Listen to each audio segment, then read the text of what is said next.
The story opens on an angel floating high in the air, its wings spread wide while golden light pours outward as dragon-like creatures fly through the sky, and several others stay on the ground. Beside one of the fallen creatures, an armored leg comes down firmly as the man mutters, "Persistent bastards." He then continues, "Like I was saying, no matter how hard you struggle, it's futile." With one hand beside a glowing interface and a golem standing behind him beneath the burning red sky, the protagonist announces that he will soon conquer the 100th floor, then introduces himself as Gino God, the #1 ranked player in Battle of Summoners. The narration reveals that Battle of Summoners, also known as Boss, is practically a dead game, unpopular and brutally difficult, with only veteran players left. Comments instantly flood in, calling Gino God #1, questioning the rankings, noting that he is free to play, bringing up his record clears, and even accusing him of hacking. He explains that everyone can clearly see his transcendent records, which turned him into a legend within the game. Messages from Baek Jinwoo suddenly pop up, asking, "Jinwoo bro, are you busy? Are you still working on the 99th floor?" The response comes back, "I cleared the 99th floor ages ago, though. What's up? Are you having trouble with something?" The narration adds that Jinwoo is so incredible that even most rankers bow before him. A finger presses against the phone screen, revealing an enormous stockpile of in-game currency, while Jinwoo responds, "Sorry, but I'm a little busy right now." Beneath the bright sky, the protagonist grips his phone with both hands and gives a faint smile before saying, "Once I clear this, I'm quitting games for good." Because the truth is, his real life has already been completely ruined. Inside a dim hallway, Jinwoo tightly holds his phone with a strained expression as his parents quietly watch him from the doorway. He admits that he threw away 10 years obsessing over games, never went to college, and still has no decent job. His parents have never confronted him about any of it, but Jinwoo believes they must be rotting inside. As dark energy spreads behind him, the narration declares that Jinwoo will abandon this dead game and finally put his life back together. He is already 24, so it's time to start living like a functioning human being, all for the sake of his rehabilitation. Jinwoo stares ahead with a tense expression when, without warning, a glowing purple arrow shoots directly past his face. His head whips around, and his eye opens wide, while the narration declares that he will bring Jinwoo to a successful end. Ahead of him, two angelic figures draw back their bows and aim glowing purple arrows straight forward, as Jinwoo declares that he will finish this round before quitting. Jinwoo immediately raises his arm and yells, "Summon window," causing a glowing interface to materialize right in front of him. He moves closer toward the floating interface, staring at a display crowded with creature icons, while several summon panels spread across the screen. Meanwhile, more chat bubbles keep appearing. Baek Jinwoo remarks, "Guess he's busy," and Rachel answers, "You know, he usually doesn't check the chat window." Before continuing, "Just give him." Within a blazing magic circle, an enormous white whale suddenly materializes as water and brilliant light surge around it, while Gino God declares, "White whale, ultimate skill." The white whale has been summoned. A new message from Rachel pops up, beginning with, "By the way," before she asks, "If he reaches the 100th floor right now, won't it be exactly 10 years? One of the armored winged figures pulls her bowstring back, then releases a brightly glowing purple arrow. The purple projectile races straight toward Jinwoo, who remains surrounded by swirling water with a gigantic white whale hovering behind him. Jinwoo thrusts his arm forward and creates a massive wall of water in front of himself. Several incoming purple arrows slam directly into the watery shield, triggering explosive impacts as they are blocked. With water churning all around him, Jinwoo clenches his teeth and holds against the tremendous force of the assault, sweat spreading across his face. More messages fill the chat. Geno's comments, "Pure madness. It's giving me goosebumps." Then Sugoi adds, "I can't drop this game before I see the 100th floor's ending." A dazzling explosion consumes the ground below as purple energy violently erupts outward, while the armored winged figures continue hovering overhead.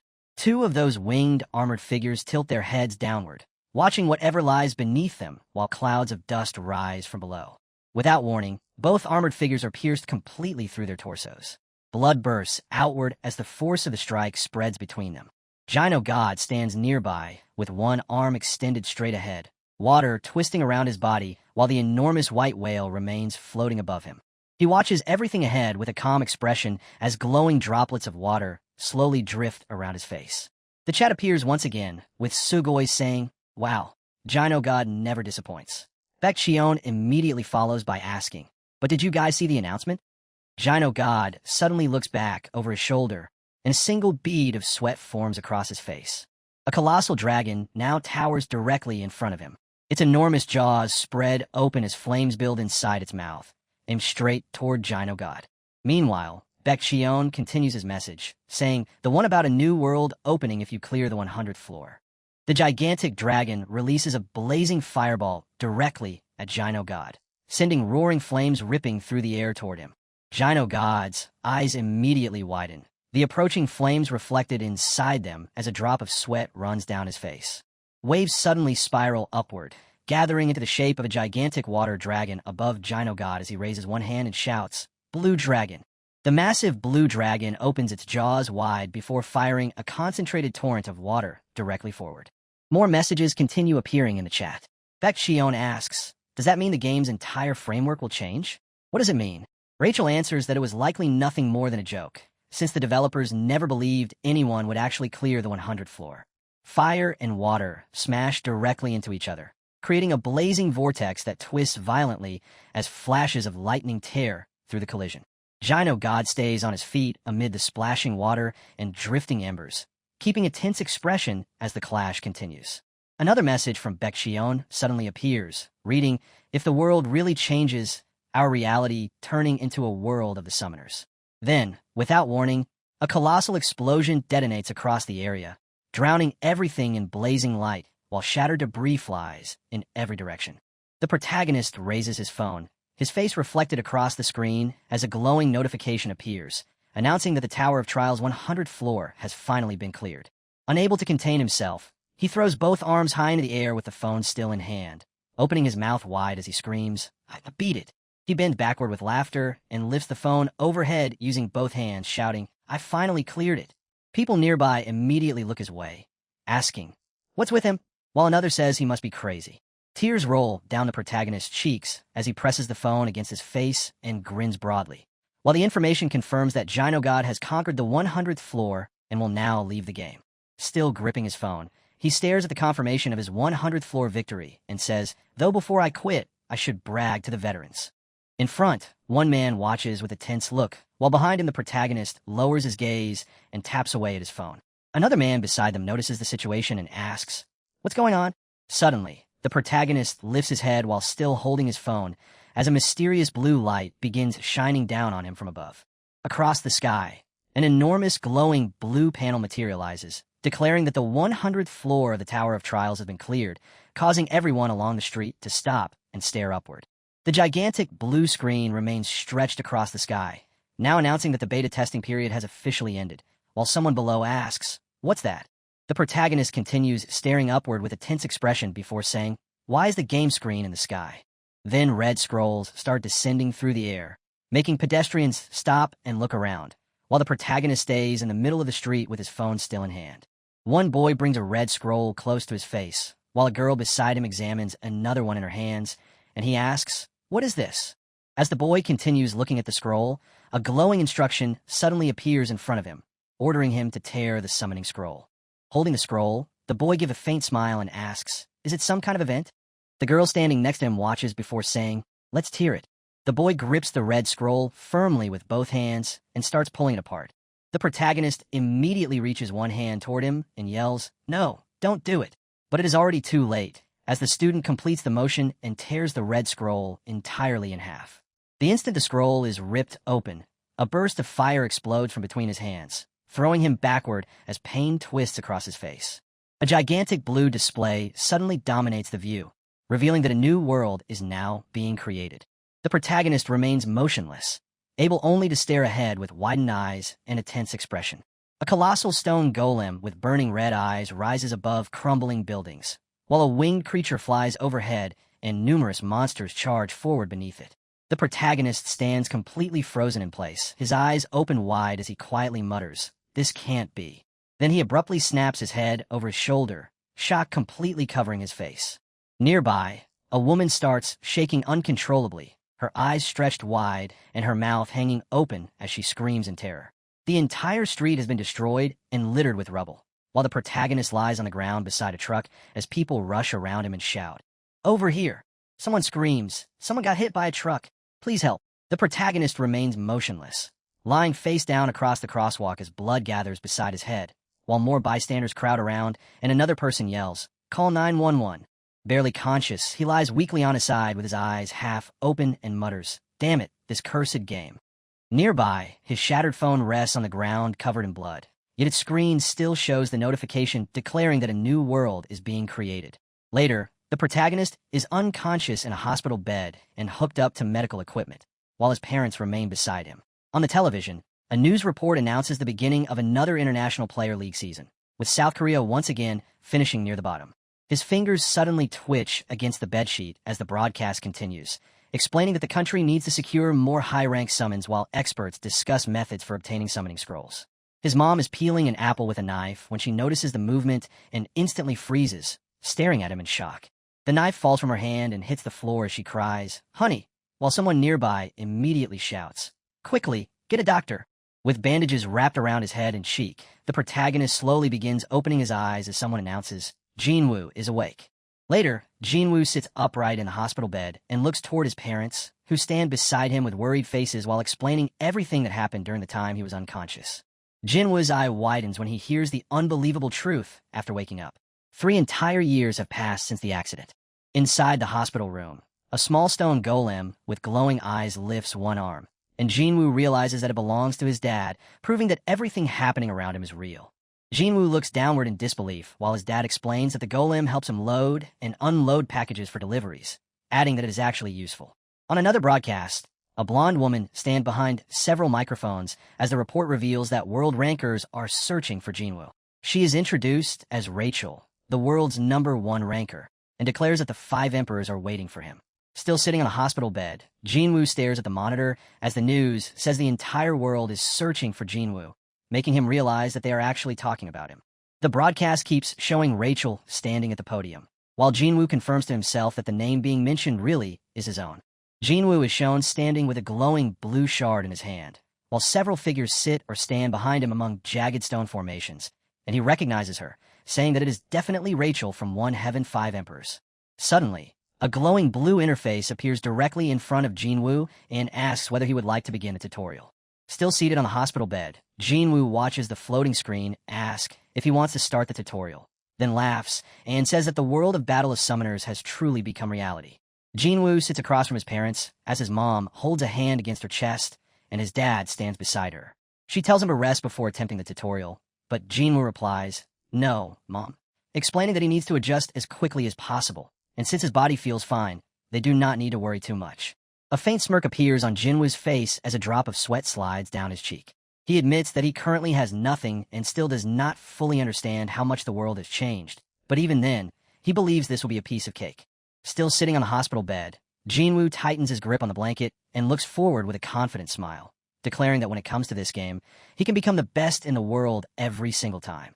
After leaving the hospital, Jinwoo finally returns home, where he sits down at the desk in his room and begins using the computer.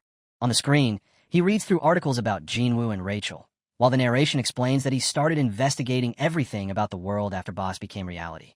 An arena appears with 2 opponents facing each other alongside their summons under bright colored lights, as the narration reveals that player battles, raids, dungeons, and even the Tower of Trials now exist in the real world. A long-haired woman stands against a massive armored figure surrounded by flames, while the narration explains that 3 years have already passed and people have become used to living alongside summons. Jinwoo gets up from his chair beside the desk as a blue interface hovers in front of him, thinking that even after all this time, none of them should be as skilled as he is. Wearing a confident smile, Jinwoo lifts one hand toward the floating screen and says, "In that case, shall we get started?" The blue interface immediately shines brighter and confirms that the tutorial is now beginning. A close-up shows Jinwoo stepping onto the ground as he comments, "As expected, there's no one here." Jinwoo stands by himself in an empty outdoor park surrounded by trees and benches, explaining that he had to find a deserted area because he has no idea what kind of summon might appear. With 2 low-grade summoning scrolls held in one hand, Jinwoo smiles and says, "It finally feels real now." A glowing scroll floats in front of a magic circle, while the narration explains that even Baek Jinwoo, known as Ilchin, would be in serious trouble if he ended up pulling a trash summon, especially since Boss has terrible summoning rates. The probability chart for a low-grade summoning scroll then appears, revealing a 94% chance of F rank, a 5% chance of E rank, and only a 1% chance of D rank, showing just how terrible the odds are. Jinwoo tightly grips the red scroll with both hands as sweat forms across his face, praying, "God, please give him a useful one." Jinwoo narrows his eyes and says that even an E rank would be enough to make him thankful, desperately hoping to receive something useful. He firmly grabs both ends of the red scroll and tears it apart. With tension written across his face, Jinwoo watches the interface as the low-grade summoning scroll begins activating. Holding the two ripped halves away from each other, he watches blue light glow between them and wonders whether it worked, asking himself how the summon is supposed to appear. Without warning, Jinwoo flinches as intense blue lightning bursts from the torn scroll, crackling violently around his hands. He jerks backward with both hands raised, staring in disbelief while blue energy whips around him, and shouts, "What the?" The torn pieces of the red scroll drop onto the ground as golden light swirls around them, while a notification announces that player Baek Jinwoo has obtained something. A tiny winged fairy starts materializing within the glow, revealing that Jinwoo has obtained an X-rank wind fairy summon. Jinwoo's eye opens wide as he repeats, "X-rank," then questions whether a rank like that even existed. The tiny fairy floats among glowing flowers, rubbing one eye while tilting her head. Without warning, the fairy jerks in surprise, throws both hands into the air, and shouts, "What?" She floats excitedly in front of Jinwoo while he stares at her in disbelief. The fairy asks whether she was really summoned, while Jinwoo wonders how a summon is actually able to speak. Jinwoo leans in closer with a puzzled look, and a drop of sweat appears on his face. Then Jinwoo says, "Wait a minute." He studies the fairy carefully and asks if she is Ramba, while she hovers beside him and replies that she is a wind fairy. The fairy leans forward with wide eyes and sweat on her face, explaining that Jinwoo was the only person who had ever called her by that name. Her face immediately turns bright red as she opens her mouth in shock and asks whether he is Jinwoo. Ramba suddenly flies straight into Jinwoo's face, crying as she yells that she missed him, while Jinwoo recoils with one hand raised and answers, "Right." The fairy grabs tightly onto Jinwoo's cheek and shakes him while he stares forward blankly, finally remembering the E-rank summon known as the Wind Fairy. The Wind Fairy is shown holding a staff while surrounded by a glowing green aura, as the narration explains that unlocking her hidden potential and equipping the correct runes allows her to produce incredible results through a massive attack speed increase. A green emblem appears within a magic circle, while Jinwoo explains that he used her for a long time and eventually started calling her Ramba.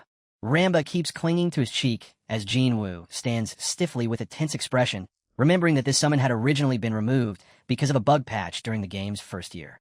Standing in the forest, Jinwoo raises one hand toward a floating blue interface while Ramba sits on his shoulder. He recalls that her use had been restricted because of serious balance issues, and remembers how furious he became when the developers deleted a summon he had spent an entire year raising without giving him any compensation, leaving him wondering what really happened.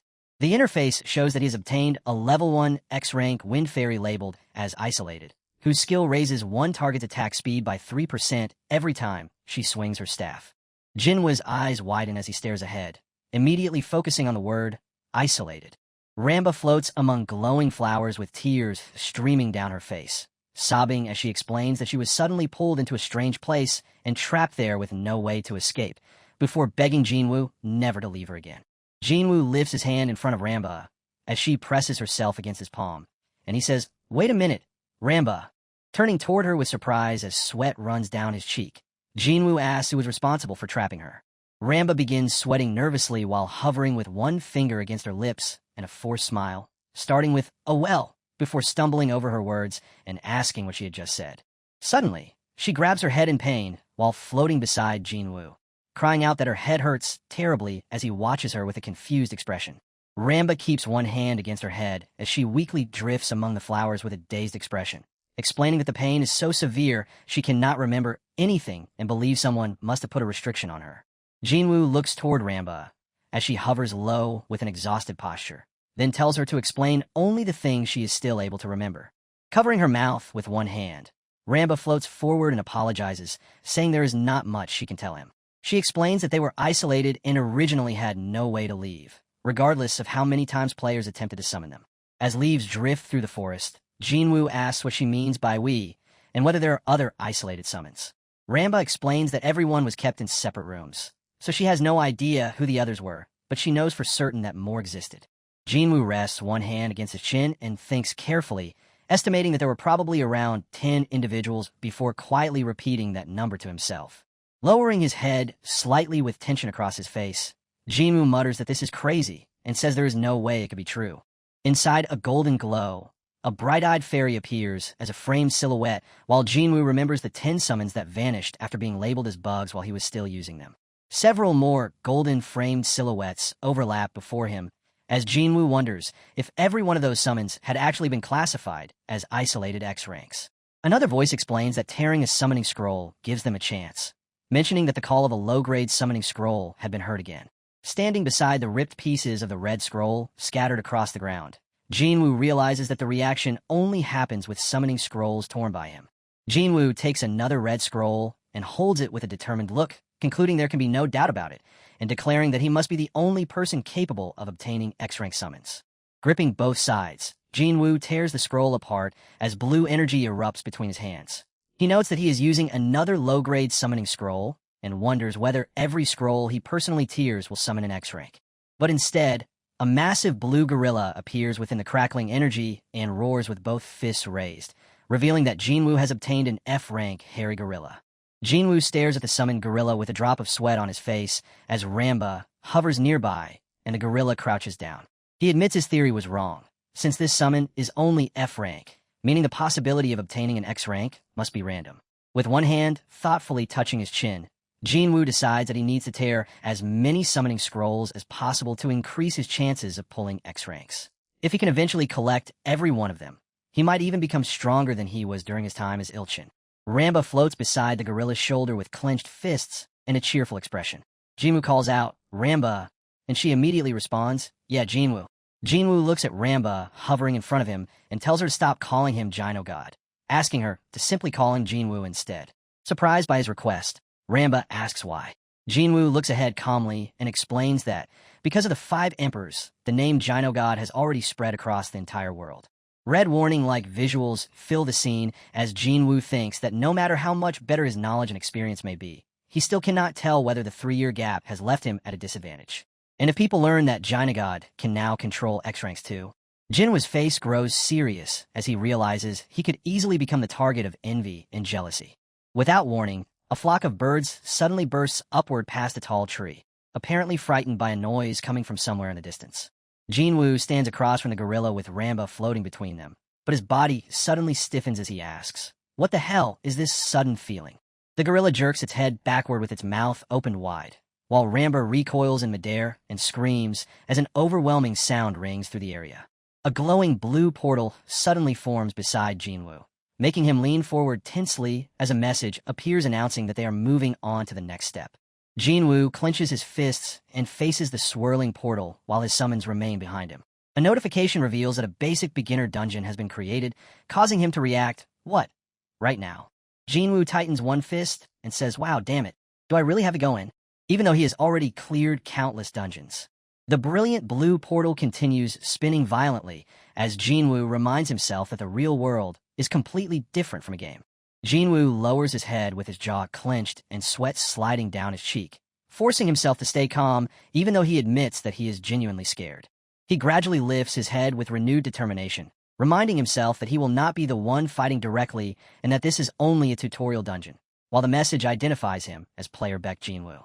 With Ramba floating beside him and the gorilla following from behind, Jinwoo walks toward the glowing portal as the message tells him to enter, and he says that he needs to adapt to this changed reality.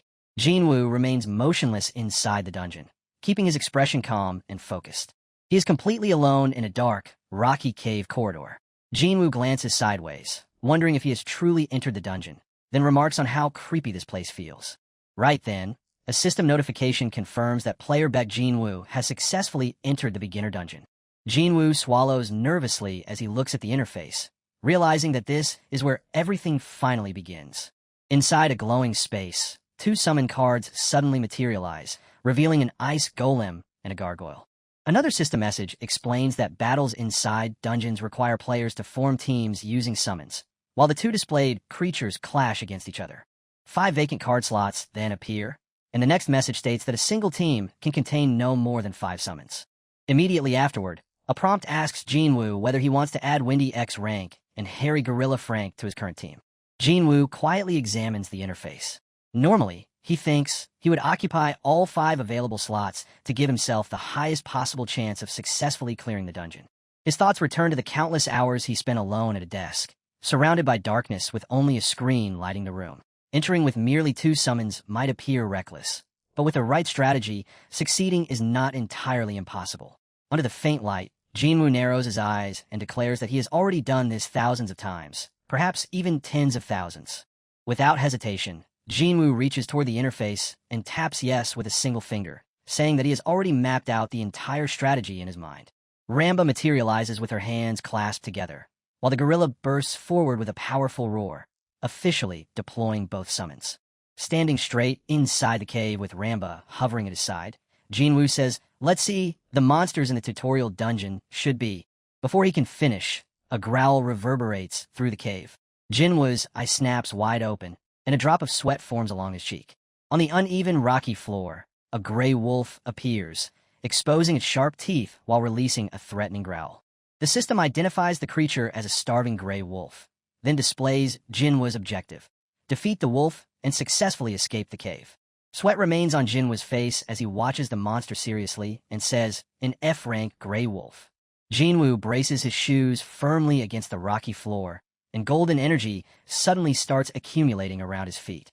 That golden light quickly travels upward, surrounding Jinwoo's whole body before transforming into a protective barrier and generating a shield around him.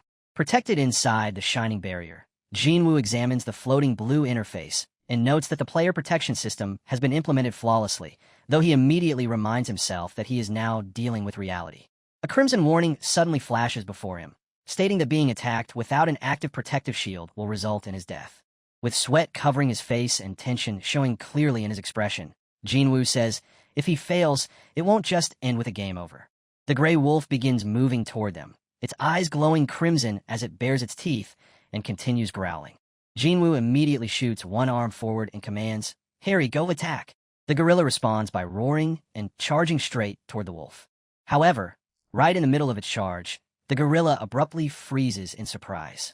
Jinwoo remains there with his arm stretched forward, while the gray wolf continues facing them. Jinwoo watches the scene with a strained look and mutters, "Too slow." He tightens his fist and shouts that he already expected this, then immediately calls for Ramba. Smiling, she rushes ahead and spins her staff through glowing green currents, answering, "Okay, do." Ramba spins through the air as swirling winds surround her, then raises her staff above her head and yells, "Here goes," activating an increase to the summon's attack speed. Green wind wraps around the gorilla as he narrows his eyes and tilts his head slightly. A moment later, his glowing eyes snap wide open. He bares his fangs as the green energy spreads across his face. With a thunderous roar, the gorilla suddenly launches forward, one arm stretched ahead, while Ramba continues swinging her staff behind him. Jinwoo clenches his fist and smirks, thinking this is good, and exactly the result he expected from Ramba. At the same time, the gray wolf charges forward, growling fiercely with its teeth exposed and claws extended. Watching tensely, Jinwoo asks, "Was that thing always this big in the game?" The gorilla brings his arms swinging downward, green wind trailing around his body as Ramba continues moving her staff behind him, while Jinwoo says, "Surely Fuzzball won't lose, right?" Still covered in green energy, the gorilla rushes straight toward the gray wolf as Jinwoo says, "According to the data, I know there's absolutely no way, but just in case there are variables in reality." Roaring with his mouth stretched wide, the gorilla lunges forward, while the snarling wolf leaps directly toward him. The wolf suddenly clamps its teeth into the gorilla, and blood sprays from his face under the impact. Forcing the gorilla down onto the ground, the wolf sinks its teeth deep into his neck as he cries out in pain. Jinwoo's face immediately fills with shock as he stares ahead and screams, "Ramba!" Ramba squeezes her eyes shut and grips the staff tightly with both hands, swinging it with everything she has while shouting, "I am swinging it as hard as I can." Suddenly, a fist wrapped in spiraling green wind shoots straight forward. The gorilla's punch crashes into the wolf, snapping its body upward as blood erupts from its mouth. The wolf is thrown backward and crashes onto its back, scattering pieces of debris across the ground. Ramba raises her staff high above her head with both hands and shouts, "This is the final blow," while green wind starts spiraling around her. Still hovering in place, Ramba focuses as glowing magical circles form behind her and wind energy gathers around her entire body. Engulfed by green energy, The gorilla launches himself into the air, arching his body backward as he releases a powerful roar. Then he comes crashing down directly onto the wolf with tremendous force, splitting the ground underneath them from the impact. A massive dust cloud explodes outward, sending chunks of broken debris flying through the air. Jinwoo watches with a tense expression, while Ramba hovers beside him, gripping her staff tightly and breathing heavily. On the ground, the badly beaten gray wolf lies completely motionless, while the gorilla remains standing beside its body. The gorilla tilts his head back, beats his chest hard, and lets out a victorious roar. Jinwoo finally releases his breath as Ramba bounces beside him, lifting her staff with excitement and yelling, "We won!" A system window appears, revealing that he has received 2 lesser strength runes, while Jinwoo quietly says, "I survived." As the sun glows over the city, a towering structure rises into the evening sky, while a voice says, "Thank you. See you next time." Someone holds a thick bundle of bills and exclaims, "Wow, jackpot. I made 200,000 yen in just one day today." A girl with pink hair smiles brightly while holding piles of cash in both hands, and she is introduced as Baek Jinwoo, the younger sister of Baek Jinwoo. Gold and coins begin raining through a glowing space as the narration reveals that, after the world changed 3 years earlier, Ajin started working as a rune farming player. As stacks of gold coins continue piling up, she explains that she mainly clears lower-level dungeons, then makes money by selling the runes she obtains to promising players. Inside a dungeon, Ajin kneels while holding a glowing book with both hands and explains that after her brother's accident, she became a player, then found an intermediate-grade summoning scroll that granted her a C-rank summon. Ajin places the money inside her bag and says that because she was lucky enough to obtain a C-rank shadow elf, rune farming has provided her with a stable income. Suddenly, the phone in her hand lights up with an incoming call from Jinwoo, making her say, "It's Appa." While standing on a busy street beneath the sunset, Ajin raises the phone to her ear and asks, "Hello, Appa, have you been discharged?" Ajin shuts her eyes and frowns, gripping the phone firmly as Jinwoo replies, "Yeah, I have. Anyway, Ajin, I heard from Dad that you're a rune hawker." A chibi Ajin immediately erupts in anger and yells, "Rune hawker? Call me a rune farming player," causing Jinwoo to pull back slightly while still holding his phone. With a tired look, Jinwoo keeps the phone pressed to his ear and replies, "All right, fine. Rune farming, annoy. Do you know where the synthesis shop is?" Dad said you would know. A glowing map of the world appears, filled with bright points connected by shining lines, as the narration explains that these kinds of places exist within player zones.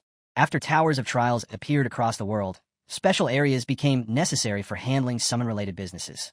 A gigantic futuristic tower rises beneath the clear sky as the explanation continues that this led to the creation of player zones, where dungeons, synthesis shops, enhancement centers, and other facilities were gathered around the towers so players could handle everything in one location. Ajin sits at a table with a glass in her hand and looks forward as she says, "You know that Jam Cell Tower and Henny Tower turned into towers of trials, right?" Sitting across from one another beside a large window, Ajin explains that Korea only has towers of trials in those 2 places, which means player zones exist only around those locations. Jinwoo props his chin against one hand, thinking it over before saying, "Well, if those facilities are meant to help clear the Tower of Trials anyway, it makes sense to build them nearby for convenience." Looking across the table, Ajin asks, "By the way, Appa, what rank was your summon? F or E?" Jinwoo casually replies, "E and F." Ajin's eyes immediately light up as she smiles and says, "Oh, really? He has a 5% chance." Jinwoo turns slightly with a faint smile and answers, "Really? Guess I was lucky then," while secretly thinking, "Sorry, little sister." It is a lie. With the cafe counter and menu boards nearby, Jinwoo continues, "Anyway, I'm going to need your help. I want to get used to this system quickly, too." Still seated across from Ajin, Jinwoo crosses his arms and says, "I will give you some pocket money later." Ajin instantly fires back, "Even though I make way more than you." Seen from above, Ajin lifts one hand while Jinwoo says, "Little sister, you never know how the world works. Who knows? I might just become the world's best player." Ajin answers, "Yeah, right." Rachel and Genos appear amid swirling energy as Ajin explains, "People say things like that all the time, but Rachel and Genos are always at the top. People like them are the chosen ones, Appa." Jinwoo give a small smirk as Ajin keeps going, "They're all geniuses. We can never be like that." "Okay." Jinwoo only responds, "Is that so?" Ajin glances up at him in surprise when Jinwoo rises beside the table and says, "I get it, so just show me around." Then, facing ahead with a slight smile, Jinwoo adds, "I want to see what a player zone looks like for myself." Outside, a massive structure covered in glowing lights stretches far into the night sky. Night settles over the city as people gather and move along a pathway, with the enormous illuminated tower shining brightly behind them. Jinwoo and Ajin walk together beside the river when Ajin glances over and asks, Appa, you said you just pulled a summon. What did you get? Jinwoo answers, Wind Fairy. Ajin turns toward him curiously and says, Wind Fairy? Never heard of it. Let me see it.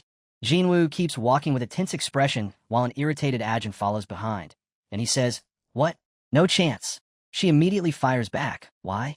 It's not like we're strangers, and showing it doesn't wear out. Later, the two continue side by side beneath the trees as Jinwoo looks forward and says, Show me yours first, then. Ajin looks over and replies, Mine? Ajin confidently extends her hand as purple energy starts swirling around it, then smiles and says, All right, don't be too shocked. Okay. Jinwoo glances sideways with slight tension, wondering, what could she possibly have that makes her so confident? In the next instant, a masked elf appears in motion, holding a dagger as glowing energy surrounds her, revealing that she is a C-rank shadow elf. Jinwoo only stares forward with an empty expression, saying absolutely nothing.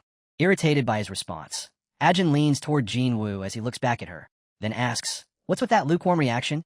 And you might not know this, Appa, but anything that's C, E rank and above is considered noble tear. Jinwoo merely replies, I see. The shadow elf remains motionless beneath the night sky, while Jinwoo dismissively thinks about noble tier and seer ranks, then calls out, Hey, Miss Elf. With a smile, Jinwoo lifts one hand toward the small elf floating beside Ajin and asks, Can shadow elf speak Korean? Hello. However, the elf gives him no response at all. Jinwoo casually continues addressing the elf with his hand still raised, while Ajin watches with an irritated expression and asks, What are you doing right now? Jinwoo answers, What does it look like I am? I'm just trying to say hello and ask my little sister's proud summon to take good care of her. Ajin folds her arms and gives Jinwoo a weary look before saying, Hello, my foot. How are the summons supposed to talk? Jinwoo suddenly freezes, tension appearing in his eye as a bead of sweat rolls down his cheek, and he asks, They can't talk? His memory flashes to Ramba clinging tightly to his face and shouting, God, Jino, do you know how much I missed you? Jinwoo remembers this and says, But Ramba talked when we first met. Startled by what he has just realized, Jinwoo looks ahead and says, Wait, summons couldn't originally talk. Ajin stands nearby with her arms still crossed, looking unimpressed as she replies, Who's ever heard of a talking summon?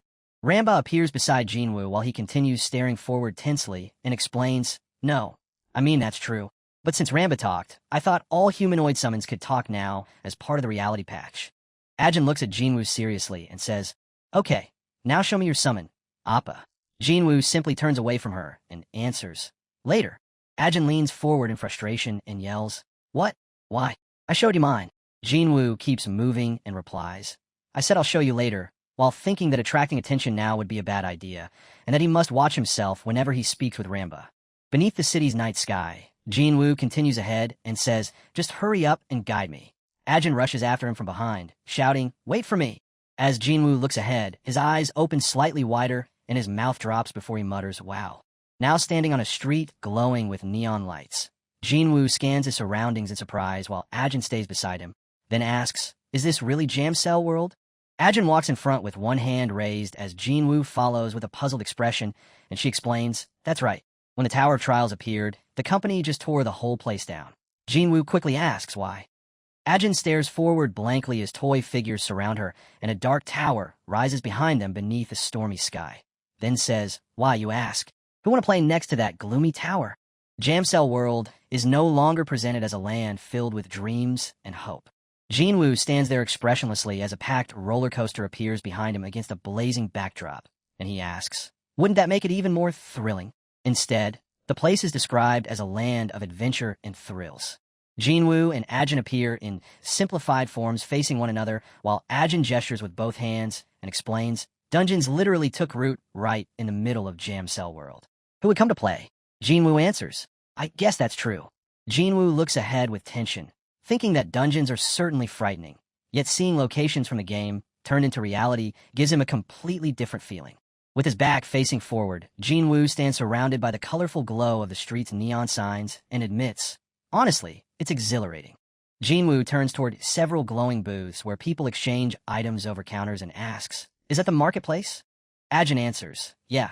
Here users can freely trade everything from summoning scrolls to runes. A faint smile appears on Jinwoo's face as a bright memory surfaces, showing two younger boys laughing loudly while tossing scrolls and coins into the air. In those days, Jinwoo used to open summoning scrolls and runes together with a rich guy Baek Jinwoo, who shouts, "Jinwoo bro, pick whatever you want." At the same time, Ajin points ahead beside Jinwoo and says, "See that pamphlet over there? Almost everything you need is right there. So if you need a guide, go to the information desk." Jinwoo turns toward Ajin as she tells him, "Also, you're still a beginner, Appa, so you need to learn the basics step by step." Then she adds, "Why don't you check out the academy run by the player headquarters over there?" Neon signs shine from the surrounding buildings as Jinwoo answers, "No, it's all right, little sis." At this point, there is nothing more he needs to learn or wonder about, especially since he'll be spending his time here leveling up from now on. Ajin looks up at Jinwoo worriedly and asks, "Are you sure you'll be okay?" Facing her, Jinwoo lifts one hand and replies, "Yeah, you head back first." Ajin looks at him and asks, "You're going to stay here?" Jinwoo turns away and begins walking off, waving one hand as he says, "I'm going to look around by myself for a bit." Watching him leave, Ajin quietly answers, "I see." Now alone, Ajin presses one hand to her chest and watches him with concern, thinking, Appa has been acting really weird lately. He keeps acting like he's possessed by something, and he just woke up not too long ago. Even so, she figures he is probably doing his best to understand everything. So for now, she can only keep watching. Jinwoo turns his head slightly, lifts a hand, and smiles while Ajin calls from behind, "Don't overdo it, okay? Call me if you need help." A quiet corridor lit by neon lights comes into view as Jinwoo replies, "Got it." Jinwoo carefully scans the area with a tense look and thinks, "No one will come around here, right?" Suddenly, a glowing green wing fills his view as golden particles swirl through the air, and Jinwoo calls out, "Ramba." Ramba instantly materializes in midair, spreading her wings with a cheerful smile before flying straight toward Jinwoo. Jinwoo quickly extends his hand and plants one finger against Ramba's face, stopping her in midair and leaving her frozen in surprise. He drops onto one knee and gently holds Ramba between both hands, staring at her as she looks back in confusion and asks, "What is it?" Keeping Ramba close to his face, Jinwoo widens his eyes and warns her seriously, "Ramba, you aren't allowed to talk outside anymore." "Okay." Still confused, Ramba asks why. Jinwoo continues holding her close and explains firmly, "Because we can't let people notice you from now on. Only talk inside the dungeon. Understand?" Ramba nods again and again, and Jinwoo ends with, "Good." Later, Jinwoo crouches beside a wall with his phone in both hands, releasing a weary breath while Ramba floats nearby with a soft glow. Looking down at the screen, he says, "I'll need some initial capital to start running dungeons and stuff."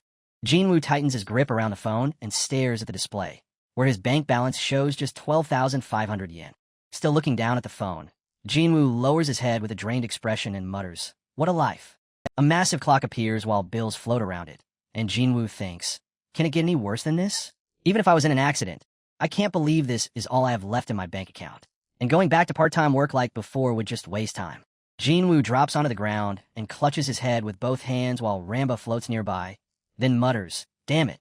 His mother is shown at the sink washing dishes and wiping her face with one arm, while Jinwoo thinks that some people might wonder why he does not simply ask his parents for money. To him, though, that idea is complete nonsense. Meanwhile, his father sweats at a construction site with a helmet on, carrying a heavy beam across one shoulder. His parents are already working 3 jobs just to support the family, so using the parent card on top of that is out of the question. His mother smiles gently while handing over a bag, as Jinwoo thinks that if he really did something like that, he would not even deserve to be called human. He would be nothing more than a beast. Jinwoo stares seriously at his phone and says, "Whatever. Even if I have to start from scratch, I can do it." A golden crown glows within swirling light as the narration reveals why Jinwoo had once stood above everyone else. He was an FTP ranker. With his phone gripped in one hand, Jinwoo walks forward while Ramba floats alongside him, remembering how extreme the game's pay-to-win system had been. Someone had even spent 300 million won, yet Jinwoo still reached the top without paying a single dime. His eyes sharpen into a fierce glare as he thinks, "Do you think I can't do it just because it's reality now? Just watch. I'll absolutely claw my way back." Then Jinwoo's phone suddenly vibrates. He raises it and sees a notification showing that 500,000 yen has been deposited, leaving him frozen with wide eyes and his mouth hanging open. Still staring at the screen in disbelief as Ramba hovers beside him, Jinwoo shouts, "What the? Where did this money suddenly come from?" Then he wonders aloud, "Don't tell me. Is it some kind of new player benefit or something?" Jinwoo checks the messages and sees one from his mother, telling him that she knows he is trying hard, and since he would never ask for an allowance himself, he should use this money for the time being. His expression immediately softens as he holds the phone and quietly says, "Mom." Jinwoo remembers his mother sitting on a stool beside his hospital bed, realizing that she had spent all that time caring for and nursing him while enduring nothing but hardship herself. Her hand slowly reaches toward Jinwoo before gently settling over his own. With a warm smile, she touches Jinwoo's cheek and says, "Mom's right here, so please open your eyes. Please be healthy and well again." Jinwoo lifts one hand over his eyes and softly thanks his mother. Then he clenches his fist tightly and says, "Please wait for me. I will definitely succeed." Staring straight ahead with determination, Jinwoo continues, "And I'll make sure our whole family can live comfortably." Standing before a glowing item display, Jinwoo realizes that everyone else has already had 3 full years to move ahead. So if he wants to close that gap, every single minute and second now matters. With Ramba floating beside him, Jinwoo stands firm and says that if he truly plans to become the best, then he has to act accordingly. And if he wants the materials required to grow stronger, clearing dungeons has to come first. Jinwoo grabs a glowing red scroll with both hands and rips it apart, causing energy to burst outward as he obtains 3 low-grade summoning scrolls and says, "First, I need to build a team." A dripping sludge monster with hollow-looking eyes slowly rises into view, and Jinwoo obtains the F-rank summon sludge. Next, a tiny horned creature resembling a butterfly appears against a glowing background, giving Jinwoo another F-rank summon, the horned butterfly. Then a long lizard-like monster with sharp claws emerges, and Jinwoo obtains the E-rank poison lizard. Crouching in front of the lizard, Jinwoo says he actually managed to pull an E-rank, so his luck seems pretty good. If Ramba also counts as E-rank, then he has beaten the 5% odds twice in only 5 pulls. Jinwoo glances to the side and notes that the poison lizard offers fairly solid cost-effectiveness. Meanwhile, the slime sits nearby wobbling in place, and Jinwoo looks at it with irritation before saying he will keep using this one for now, then discard it later. With every summon gathered together, Jinwoo decides that this will be his team for the moment. From here, he will keep pulling summons, equip whichever runes he needs, then fight and level them through rune farming, hunting, and opening summoning scrolls, which forms the core of the growth system. Jinwoo leans forward with a confident grin, tightens his fist, and declares that this amount of grinding is something he can handle any day. Several powerful figures appear only as dark silhouettes with glowing eyes, while Jinwoo states that once he gathers all 10 X-rank summons, he will be able to crush anything with ease, whether it is an S-rank team or even the 100th floor of the Tower of Trials. Ramba flies ahead with her staff in hand and a bright smile as Jinwoo declares that his first objective is to hunt down every last one of the remaining X-ranks. Jinwoo steps forward with confidence and says, "All right, at this point, there's only one thing left for him to do. It's time for the real deal." He remains there with a small smile on his face, while Ramba keeps floating right beside him. With his phone held in one hand, Jinwoo lowers his gaze toward the screen and says, "First, I need to find a dungeon." A pixelated map pops up, showing a highlighted dungeon icon as the cursor selects it.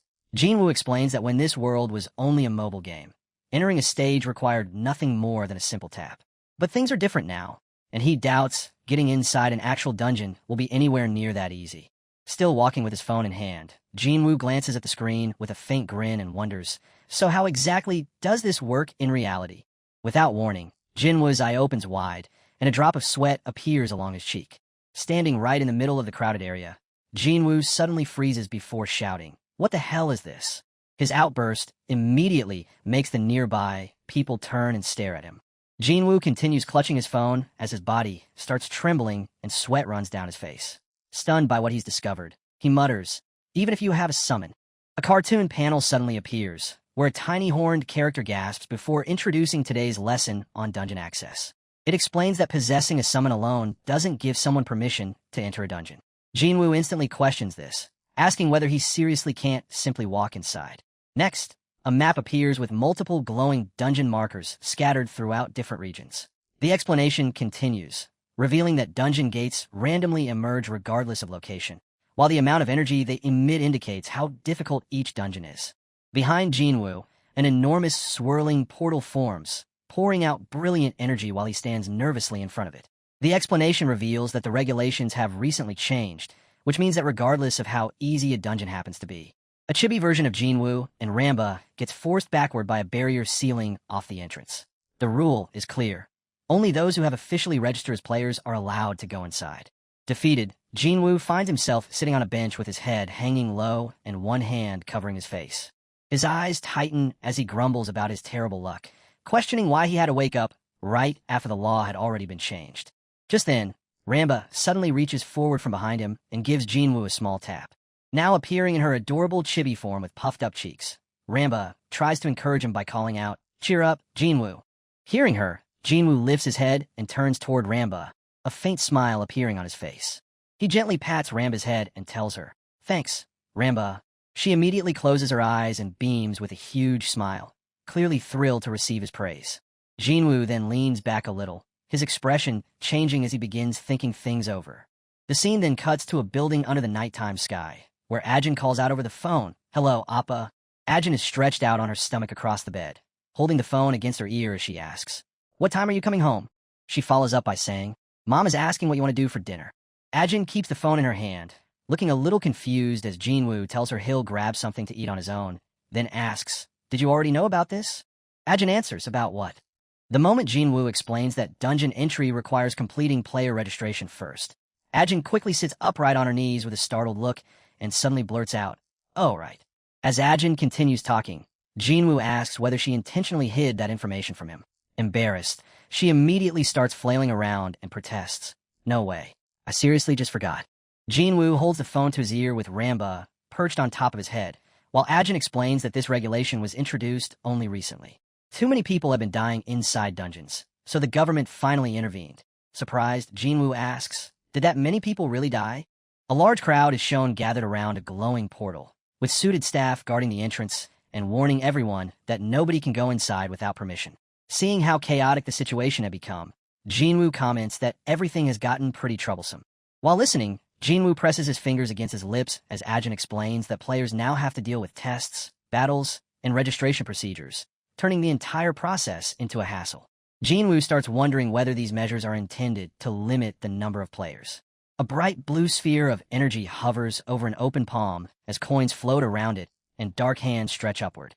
The explanation reveals that if everyone became a player purely because of greed, cracks would eventually begin appearing throughout the social system. With the phone still held against his ear, Jinwoo looks somewhat puzzled when Ajin mentions that there's also a ranking system in place. A ranking board covered with names and national flags comes into view as Ajin explains that every year, the system determines the top 100 players at both the domestic and international levels. She also points out that their country doesn't even appear in the global rankings. A sweat drop forms on Jinwoo's cheek as he gives an awkward smile, while Ajin says that if the legendary Jinwoo ever showed up, their country's ranking would shoot straight up. Jinwoo awkwardly responds, "Well, right," then tells her he's going to hang up. After ending the conversation, Jinwoo stands there silently with his back turned, his phone still in his hand. The view shifts across a nighttime city packed with towering buildings and glowing neon signs, while Jinwoo decides that his preparations are good enough for now, so he'll call a night. Later, a pot sits over the stove as its lid shakes from the boiling contents, with bubbling soup spilling down over the sides. Jinwoo God's mom is busy cooking in the kitchen, while his dad remains seated at the table with a newspaper raised in front of him as he reads.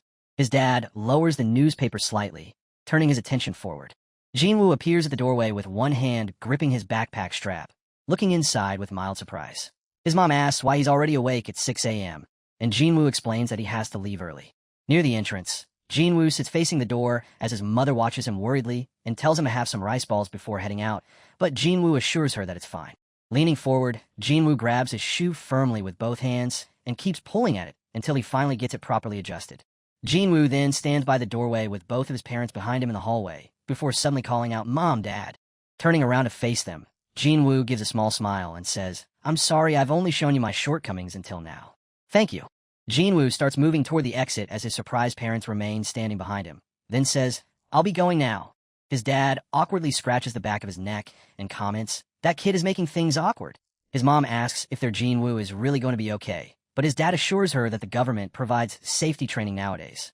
Even after that reassurance, Jinwoo's mom stays beside the window, silently holding her hands together as worry remains on her face. The front door is now closed, leaving the entryway quiet as sunlight streams inside, while a voice quietly says, "Please stay safe, Jinwoo." A man's silhouette lifts both hands beneath a radiant scroll surrounded by glowing light, as it's revealed that they now live in an era where every single human has the opportunity to become a player. A death certificate comes into view among several scattered documents, revealing that South Korea drew attention from other countries early on because its dungeon mortality rate was exceptionally high. And the reason so many people died was a twisted, smiling man is shown surrounded by monsters as the cause becomes clear. It was a greed-fueled form of main character syndrome, where players convinced themselves that they were the protagonists inside some fantasy world. A brightly glowing eye fills the screen while the explanation continues, revealing that these players recklessly push their way through dungeons, only to eventually get themselves killed. A monster with one glowing red eye is sprawled across blood-covered ground, while a lifeless hand can be seen lying nearby. Stacks of newspapers appear as foreign media speculate that numerous talented gamers were lost during this period, analyzing those deaths as the reason South Korea currently sits near the bottom of the rankings. The headlines report a man in his 20s dying inside a dungeon, while the country is described as falling into the abyss. A hand holds up a phone displaying a news broadcast, where an anchor reports that Mr. Kwan and 4 other people have died inside a dungeon. Inside a crowded hall, Jinwoo stares down at his phone and thinks about how all those people genuinely died simply because of their own delusions. A drop of sweat appears beside Jinwoo's eye as he admits to himself that, after being addicted to the game for 10 years, he's hardly in any position to criticize those people. Even so, he can't help thinking that it honestly sounds a little pathetic. Jinwoo waits among the many people lined up at the registration counter until the clerk finally calls. "Next person, please." Jinwoo immediately answers, "Yes." Stepping forward, Jinwoo extends his hand and places his application document on the counter toward the clerk. "Here's my application." After checking the document, the clerk tells him, "All right, you're all registered." Jinwoo leans a little closer to the clerk and asks, "Excuse me, how many applicants will actually receive player qualifications?" Sweat lightly forms on Jinwoo's face as his expression grows tense, while the clerk explains that only 50 people who clear the final exam will earn the title of player. Hearing that, Jinwoo realizes there must easily be over 1,000 people standing in line behind him right now. Jinwoo stays completely still with both feet firmly planted against the floor, then simply thinks, but whatever. He makes his way through a brightly illuminated hallway as silhouettes pass around him, slightly lowering his head while thinking, if I can't even pass something like this. Later, Jinwoo pushes through a crowd outside with determination in his eyes and finishes the thought. What I've been called Ilchin. The scene changes to a quiet cafe, where customers sit around drinking and chatting while several others remain standing near the counter. On a desk sits a huge stack of application forms, and as someone turns one of the pages to reveal a profile picture, they remark that somehow they have to narrow all these applicants down to only 50 people. Park Chong-suk, a bearded headquarters examiner wearing a shirt and tie, sits at a table holding a glass of iced drink.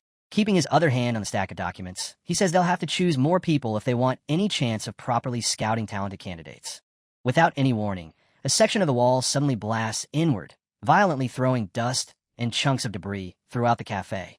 Chong-suk jerks in surprise as rubble flies around him, and everyone in the background begins panicking, causing him to shout, "What was that?" Someone steps forward through the chaos, and a voice suddenly calls out, "Hey there, Park Chong-suk." A smirking man in a suit appears beside an enormous red-skinned orc, a floating eyeball creature, and a horned beast, then tells him, "You seem pretty relaxed after killing all my boys." Chong-suk's eyes narrow as he lets out a breath and mutters under his breath, "This crazy bastard." All at once, enormous wooden roots erupt straight out of the ground, sending even more rubble and debris exploding outward. With both fists tightly clenched, Chong-suk stands surrounded by a towering humanoid made like a tree, a floating red bat-like creature, and a wolf covered in flames, while fire sweeps across the area around them. A boy watches the confrontation with wide eyes and sweat covering his face, while Jinwoo stays seated at a table farther behind him, still holding his phone as he says, "It's the syndicate and headquarters. Why here of all places?" Jinwoo slightly angles his head when something suddenly draws his attention. A wider view shows the two groups confronting each other inside the destroyed cafe, with broken rubble spread all around them, while Jinwoo asks, "What's going on?" Jinwoo turns back with tension written across his face and asks, "What is this crazy situation?" A wide view reveals both sides facing off again inside the wrecked cafe, with debris scattered across the floor as a nervous bystander asks what's going on. Then, without warning, two people watch the confrontation, shaking and covered in sweat, while Jinwoo stands just behind them. The girl anxiously asks, "What should we do? Are we going to die?" The boy quickly reassures her that they'll be fine, identifying Park Chong-suk as the Yaka, known for crushing gangs. Jinwoo simply stares forward, looking confused. Ahead, the suited man stands with his arms folded and a faint smirk on his face. The massive orc towers behind him, while a floating eyeball creature hovers nearby. Chong-suk turns sharply and shouts that this is an emergency, then demands to know if they're seriously behaving like thugs while using summons. Around the cafe, people either crouch down or remain standing as glowing blue barriers surround them. Everyone keeps their summons close, while a voice orders them to bring out their summons and raise protective shields. Inside one of those blue barriers, Jinwoo turns his head and calls Ramba, instantly summoning her beside him. Ramba floats silently with a blank look and slightly slumped posture, clearly confused as she watches everything unfold. Just as Ramba begins calling Jinwoo's name, he quickly places a finger over her lips, causing her to blush. With flushed cheeks and a pouty face, Ramba flutters beside Jinwoo's shoulder and gestures toward him. Jinwoo glances over and reminds her that she promised she wouldn't speak outside. The suited man tilts his head, smirking as he sarcastically mocks Chong-suk for acting like such an apostle of justice. Then from behind, the suited man gives a signal. The gigantic orc lets out a roar and charges forward, gripping an enormous axe as the man shouts, "Let's see how long you last." Jinwoo stays crouched behind an overturned table, while Ramba sits on top of his head. Watching the battle, he remarks that stepping in without a reason would only cause him more trouble. His eyes suddenly sharpen as he concentrates on the fight, quietly muttering, "For now, let's see how they fight." Without warning, a fiery blast rips through the wall. Debris explodes outward as flames spread throughout the cafe. A burning butterfly hovers nearby before firing several blazing fireballs, sending them raining straight toward the orc. A tremendous explosion tears across the cafe floor, throwing flames and broken debris in every direction. However, once the explosion fades, the orc is still standing without a scratch. Heat ripples around its body as it firmly grips its axe. The suited man leans forward with an enormous grin and bursts into laughter, asking, "Is that all you've got?" Chong-suk clenches his teeth and grimaces, while a bead of sweat appears across his face. Nearby, a trembling hand grips the edge of a table tightly. Sweat runs along the fingers as someone starts stuttering. Meanwhile, Jinwoo continues staring forward blankly, with Ramba still sitting on his head and clutching his hair. He quietly complains, "It hurts, Ramba," before concluding that these guys are complete scrubs. Still crouching behind the overturned table, Jinwoo glances back as someone says Park Chong-suk is being overwhelmed and wonders what will happen if he loses, while another person warns that those men wouldn't think twice about killing ordinary civilians. Sweat runs down the side of Jinwoo's face as he continues watching the battle, wondering what he should do and what might happen if he gets dragged into this mess. A massive axe blade suddenly gleams as it rises high into the air. The orc swings the weapon down with crushing force, flames flickering across its body as the impact slices straight through the enormous roots and splits them apart. Chong-suk keeps staring ahead when someone unexpectedly taps his shoulder from behind, while Jinwoo thinks that if this continues, he'll end up dying here before ever getting the quiet life he wanted. Jinwoo moves out from behind Chong-suk with one hand slightly lifted and says, "Excuse me." Chong-suk instantly yells that it's dangerous and tells him to get back. As Chong-suk's focused gaze comes into view, Jinwoo explains that the fire turtle's skill timing is just a little off. Standing next to Chong-suk, Jinwoo lifts one finger and tells him to watch the buffer station behind the blood orc. A floating eyeball creature hangs in the air while Jinwoo explains that those summons are giving the orc a fire resistance buff. Behind the orc, a horned beast and a slime hold their positions as Jinwoo says that with timing like this, there's no chance a fire attack will ever be effective. Chong-suk stares forward tensely, sweat covering his face as he realizes that whenever the rear buffers activate a skill, the orc's body turns red, then wonders if that effect was actually fire resistance. Inside the burning cafe, a tree-like humanoid stands facing the orc as Chong-suk says, "In that case." The orc tightens its expression and narrows its eye while flames continue dancing around its body. Chong-suk abruptly throws his arm forward and shouts, "Now, fire turtle!" The flaming turtle immediately fires a concentrated blast. The blazing beam streaks across the fractured floor before smashing directly into the orc.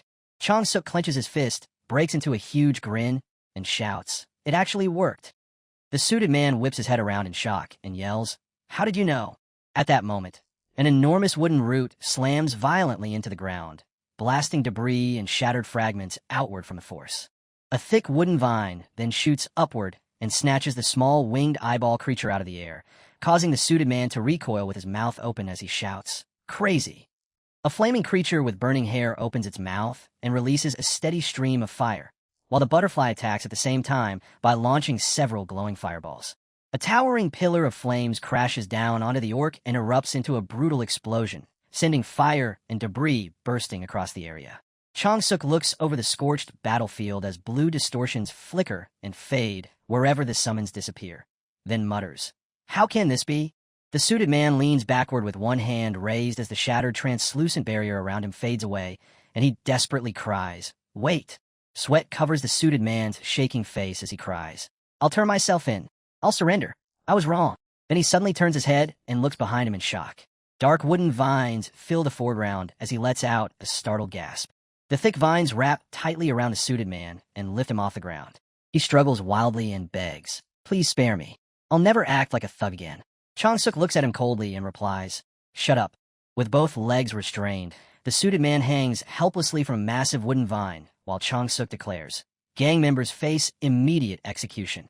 Tears form in the suited man's eye as his entire face trembles. In a weak voice, he whispers, "No." Chong-suk stands straight with a stern expression. He raises one hand and says, "Right."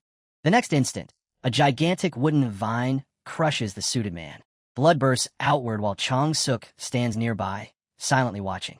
Two people look ahead with tense faces, sweat sliding down their cheeks. One of them cautiously asks, "Is it over?" Several people behind Chong-suk immediately raise their fists and cheer, "We won. Heart Chong-suk, you're amazing." Chong-suk remains facing the crushed body. The surrounding crowd explodes into celebration with their arms in the air, while Jinwoo stands still among them. Voices shout, "Serves that gangster right," and "Headquarters is the best." With Ramba sitting on his head and everyone cheering around him, Jinwoo thinks that even though the man was a criminal, watching people celebrate after someone was killed right before their eyes makes this world feel nothing like the one he once knew. Jinwoo's eye opens slightly wider as he keeps staring ahead. He realizes that surviving in this world will be hard unless he has serious resolve. Chong-suk walks across the cracked, debris-covered ground and calls out, "Sir." He stops directly in front of Jinwoo and gestures with one hand beside him. Then he says, "Thank you very much for earlier. I'm Park Chong-suk, an examiner from the player HQ." The two men shake hands as Chong-suk says, "Thanks to you, I was able to apprehend that terrorist." Jinwoo gives a simple reply, "It was nothing."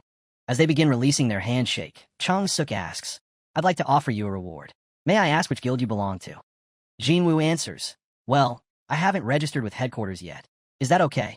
Chong-suk freezes immediately, his eyes opening wide as he says, "Pardon?" Jinwoo had identified a summon buff instantly among tens of thousands of possible types. Yet somehow, he still wasn't officially registered. A hand holds out an identification card with Jinwoo God's photo printed on it. As the card is presented, a voice says, "Thank you." Jinwoo holds his ID card toward Chong-suk while being told that they will perform a background check and provide a reward according to regulations. Jinwoo responds, "I see." Jinwoo then turns away with his eyes closed and a relaxed smile. "Then I'll leave it in your hands," he says, while Chong-suk remains behind and watches him.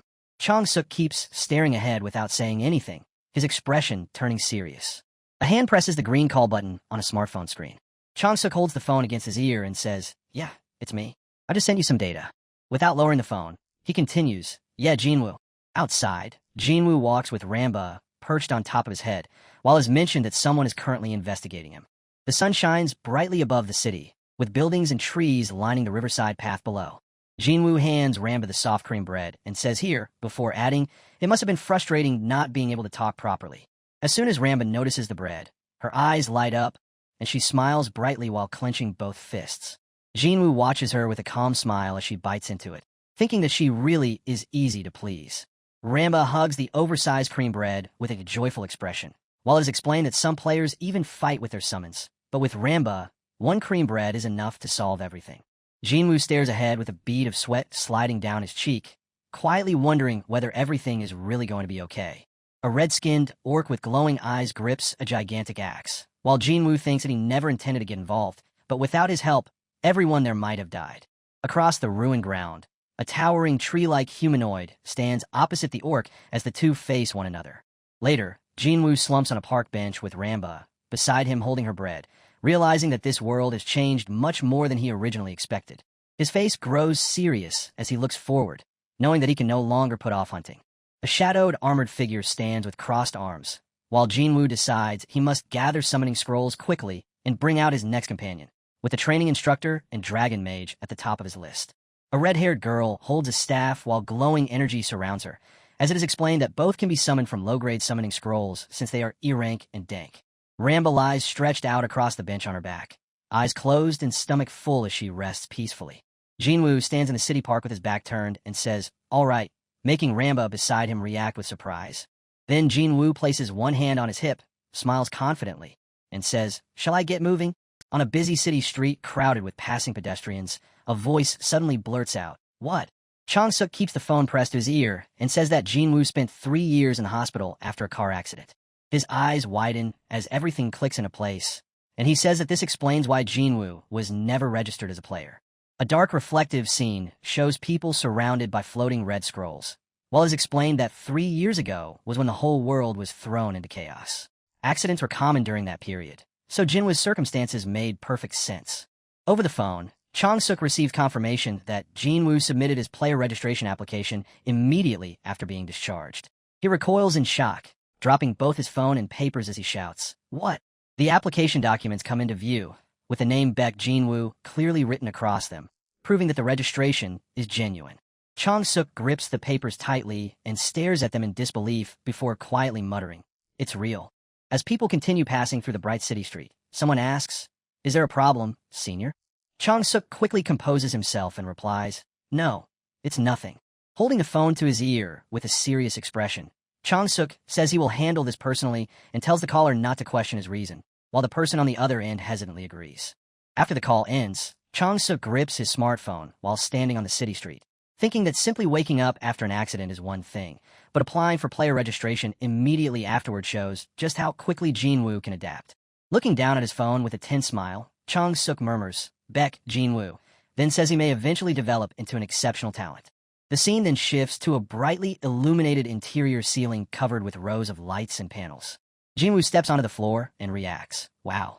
With a bag hanging from his shoulder and a slightly nervous look, Jinwoo says he expected there to be a lot of people. A huge crowd fills the hall from end to end as Jinwoo continues, "If all these people are here for the training." Across the packed hall, people sit beside their summons, including a smiling girl holding a small creature while a young man looks on, as Jinwoo realizes he will need to beat every one of these competitors to become a player. Jinwoo leans back in his chair with his arms folded and eyes closed while Ramba floats beside him. He says this should be easy because nobody understands games better than he does. A pair of shoes moves forward across the floor. Jinwoo looks ahead with a faint smile as someone asks, "Is everybody here?" And he immediately realizes it's starting. Then Jinwoo's eye suddenly widens, and a bead of sweat appears on his cheek. Standing behind the podium, Chang-suk wears a firm expression as he introduces himself as Park Chang-suk, an examiner from headquarters, then announces that the pre-written exam training will now begin. The scene moves to a quiet room lined with tables and chairs, sunlight pouring in through the window as someone asks, "Were you a little surprised?" Jinwoo sits across from Chang-suk with a cup in his hand and admits he never thought Chang-suk would be the examiner. Chang-suk smiles and says, "This must be fate," then asks how the training went, making Jinwoo repeat, "The training." Chang-suk motions toward a presentation board filled with circular diagrams and explains that this type of pattern often appears on the written exam. Jinwoo stays seated with a blank expression while Chang-suk continues going over various combinations of summons. Ramba lies lazily across Jinagod's head with her mouth open and eyes half closed, barely reacting as she mutters, "What the?" Jinwoo suddenly stares ahead with a tense look as Chang-suk points at the board before the crowd, then says, "No way.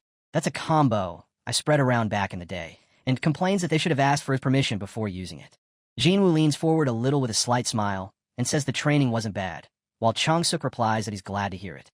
Chang-suk lifts a fist near his chin and explains that he called Jinwoo aside because of the reward he brought up previously. Sitting opposite Jinwoo with his hands clasped in front of his face, Chang-suk says there is something he wants to ask first. Jinwoo answers, "What is it?" Chang-suk gives Jinwoo a sharp, focused look and asks whether he happened to be a gamer. Jinwoo looks mildly puzzled and repeats, "A gamer."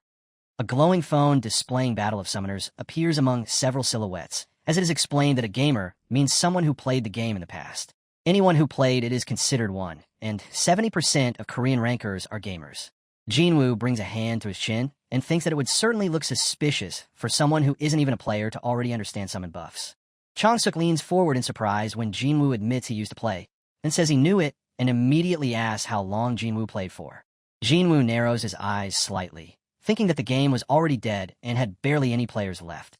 If he admitted he had played for 10 years, figuring out his identity would be far too easy. As Chang-suk tilts his head in curiosity, Jinwoo answers, about a year. Chang-suk suddenly reaches across the table and grabs both of Jinwoo's hands, staring intensely as he shouts and asks if Jinwoo is serious. Jinwoo leans back slightly with an awkward smile, says yes, and asks whether something is wrong, while secretly wondering if he lowered the number too much. Jinwoo closes his eyes and says, yes. It just kind of happened that way, while Chang-suk can hardly believe that someone really spent an entire year playing such a dead game. Chang-suk remains frozen in shock, as it is explained that most Korean rankers played for less than 6 months. Yet Jinwoo somehow played for a full year. After regaining his composure, Chang-suk straightens himself and apologizes for the sudden outburst. He then explains that he prepared 2 different rewards for Jinwoo to choose between. While Jinwoo looks up and answers, okay, understood. Chang-suk lifts one finger and explains the first choice. Using his authority, he can approve Jinwoo's player registration immediately. With a confident smile, Chang-suk reaches one hand forward and offers Jinwoo a free pass with instant employment. On top of that, he promises to secure Jinwoo a position at headquarters. Jinwoo only props his cheek against one hand and listens with an uninterested expression. Chang-suk leans forward and clasps his hands together before revealing the second choice, a cash payment of 5 million yen. Jinwoo immediately wonders what kind of obvious decision this is supposed to be. Chang-suk lowers his head with a confident smile, already convinced Jinwoo will naturally pick the first reward. Instead, Jinwoo says he'll take the money. Chang-suk's eye immediately opens wide as he blurts, excuse me? Jinwoo puts one hand flat on the table and explains that he can handle his registration on his own. As he heads toward the exit, Jinwoo glances back and says he has no plans to join headquarters. He's already far too busy searching for summons to spend his time working there. Outside, Jinwoo stands in front of a glowing blue portal-marked play zone, with Ramba sitting on his shoulder and the gorilla standing beside him, while a staff member faces the group. The moment the staff member calls for applicant Jinwoo, he calmly looks forward and responds, yes. The female staff member gestures toward Jinwoo and explains that the practical exam simply requires him to clear the daily dungeon. This time, he'll enter the Tuesday dungeon in a time attack, meaning he needs to complete it as quickly as he can. Chang-suk watches from behind with a focused gaze as Jinwoo and his summons remain before the portal, listening while the staff member continues her explanation. Crossing his arms, Chang-suk admits that he never imagined Jinwoo would reject his offer. His gaze sharpens, and his expression becomes tense as he adds, moreover, papers lie scattered across a desk as someone exclaims that this is unbelievable, declaring that Jinwoo's understanding of runes and summons is deeper than anyone else's. A woman in glasses grips the documents with tears in her eyes and a huge smile. Realizing she should have noticed this sooner, she says that Jinwoo has shown her just how limited her own perspective was, and that Korea has finally obtained a talent of this level. Chang-suk stares forward in disbelief as the woman says that if everything works out, Jinwoo could even make it into the rankings, leaving Chang-suk wondering whether he's truly that skilled. Chang-suk presses his fingers against his lips with a tense look and wonders if he should have offered Jinwoo better terms. After all, this is the first time he has ever seen those arrogant professors respond like this. The staff member stretches her hand toward the shining portal and announces that the explanation is complete, meaning Jinwoo can now enter. Jinwoo walks toward the portal and says, all right, shall we give this a try? Standing in front of the swirling blue gateway with his summons beside him, Jinwoo moves forward with them toward the shining entrance. He advances without hesitation as golden rings of energy start rotating around both him and his summons. Inside a dark stone corridor, several purple slimes are scattered across the floor as a warning explains that the area is packed with highly poisonous slimes and orders Jinwoo to defeat them and escape as fast as possible.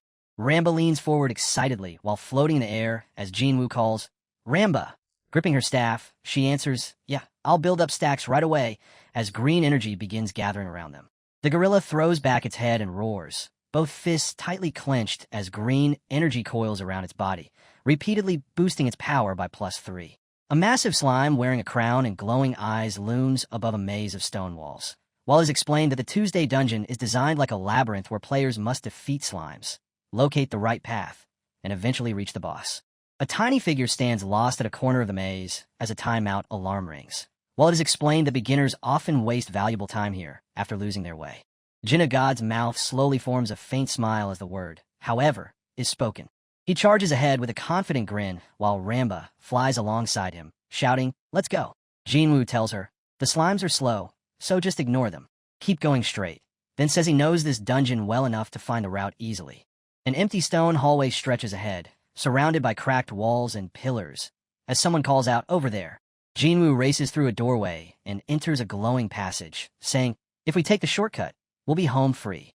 He abruptly stops and fixes his eyes forward as several red warnings appear around him, announcing the arrival of a boss monster. Jinwoo gives a small smirk while staring ahead and says, "This is our first time seeing it in person, right?" He stands beneath the enormous crowned slime towering above him, while Rama hovers nearby and identifies the creature as the giant slime. The gorilla roars and rushes forward, green energy spiraling around its body as Ramba yells, "Shake them up and go," while Jinwoo motions from behind. The gorilla launches into the air and lifts both fists high above its head, then swings them down at the crowned slime as trails of green energy follow its arms. Its fists slam directly into the crowned slime, releasing a burst of green energy as slime splatters violently across the floor from the force. The slime's enormous body caves in and warps under a barrage of rapid blows, with debris and green energy flying everywhere as it gets completely overwhelmed. Watching this, Jinwoo says, "As expected, there's a reason Ramba is considered overpowered." With his arms folded and a calm smile, Jinwoo explains that Ramba can boost even an F-rank summon's attack speed to that level. Jinwoo closes his eyes with a satisfied smile as Rama floats nearby and the gorilla keeps pounding the slime, thinking how incredible it would be to apply that same speed boost to a different summon. With his back turned, Jinwoo looks forward as the boss is finally defeated. A results screen immediately appears, revealing a clear time of 5 minutes and 32 seconds. Jinwoo looks up in surprise as notifications announce a new national record, a special achievement, and 3 high-grade summoning scrolls, making him exclaim, "What?" More rewards continue appearing as Jinwoo stares wide-eyed, sweat running down his face while he stammers in disbelief, realizing that he just set a new South Korean record. Inside a control room filled with monitors and equipment, a young man suddenly calls out, "Senior, look at this. The record has changed." The young man bends over the control panel with his eyes wide while the girl next to him freezes and asks, "What? Where?" He quickly reveals that the Beginner Tuesday dungeon was cleared in only 5 minutes and 32 seconds. The girl stares ahead in shock and says, "In only 5 minutes? That's a huge reduction," then wonders whether Kang Jian-ho found a new combination. A profile screen appears, displaying Baek Jinwoo's face along with his basic information as someone reads, "Baek Jinwoo." The young man and the girl stand together, staring tensely at the screen. One says, "Never heard of him," while the other responds, "I don't think he's a ranked player." Looking at the large display containing Baek Jinwoo's profile, one of them points out that an unranked player just broke the record, while the other emphasizes that it was the #1 ranked record. Several officials sit quietly around a conference table, all facing a large screen displaying Baek Jinwoo's profile. A girl sitting at the table turns toward the screen with a surprised look and says, "This is really amazing. Baek Jinwoo." Chong-suk sits with his hands clasped near his chin, wearing a faint smile. He leans forward with his fingers interlocked and smiles confidently, saying there's no question that Jinwoo is the real deal before declaring Baek Jinwoo a national treasure. Chong-suk slams his palm against the table and declares that they have to secure Jinwoo at all costs, insisting that if their country wants to survive, they cannot risk letting him naturalize somewhere else. Leaning forward across the table, Chong-suk says, "Let's register Baek Jinwoo as a player immediately," while the girl seated opposite him looks up in shock and asks, "What?"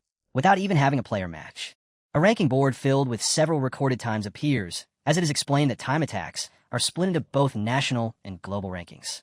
A glowing digital timer hangs above a figure shown from behind, as it is revealed that Korea's best record belonged to Kang Jian-ho, who cleared it in 6 minutes and 41 seconds.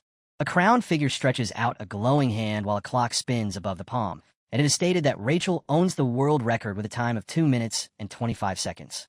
Jinwoo stands with one hand inside his pocket, while Ramba floats beside him before a giant trophy, as it is explained that Baek Jinwoo has already beaten Korea's #1 time, raising the question of whether a player match would even serve any purpose.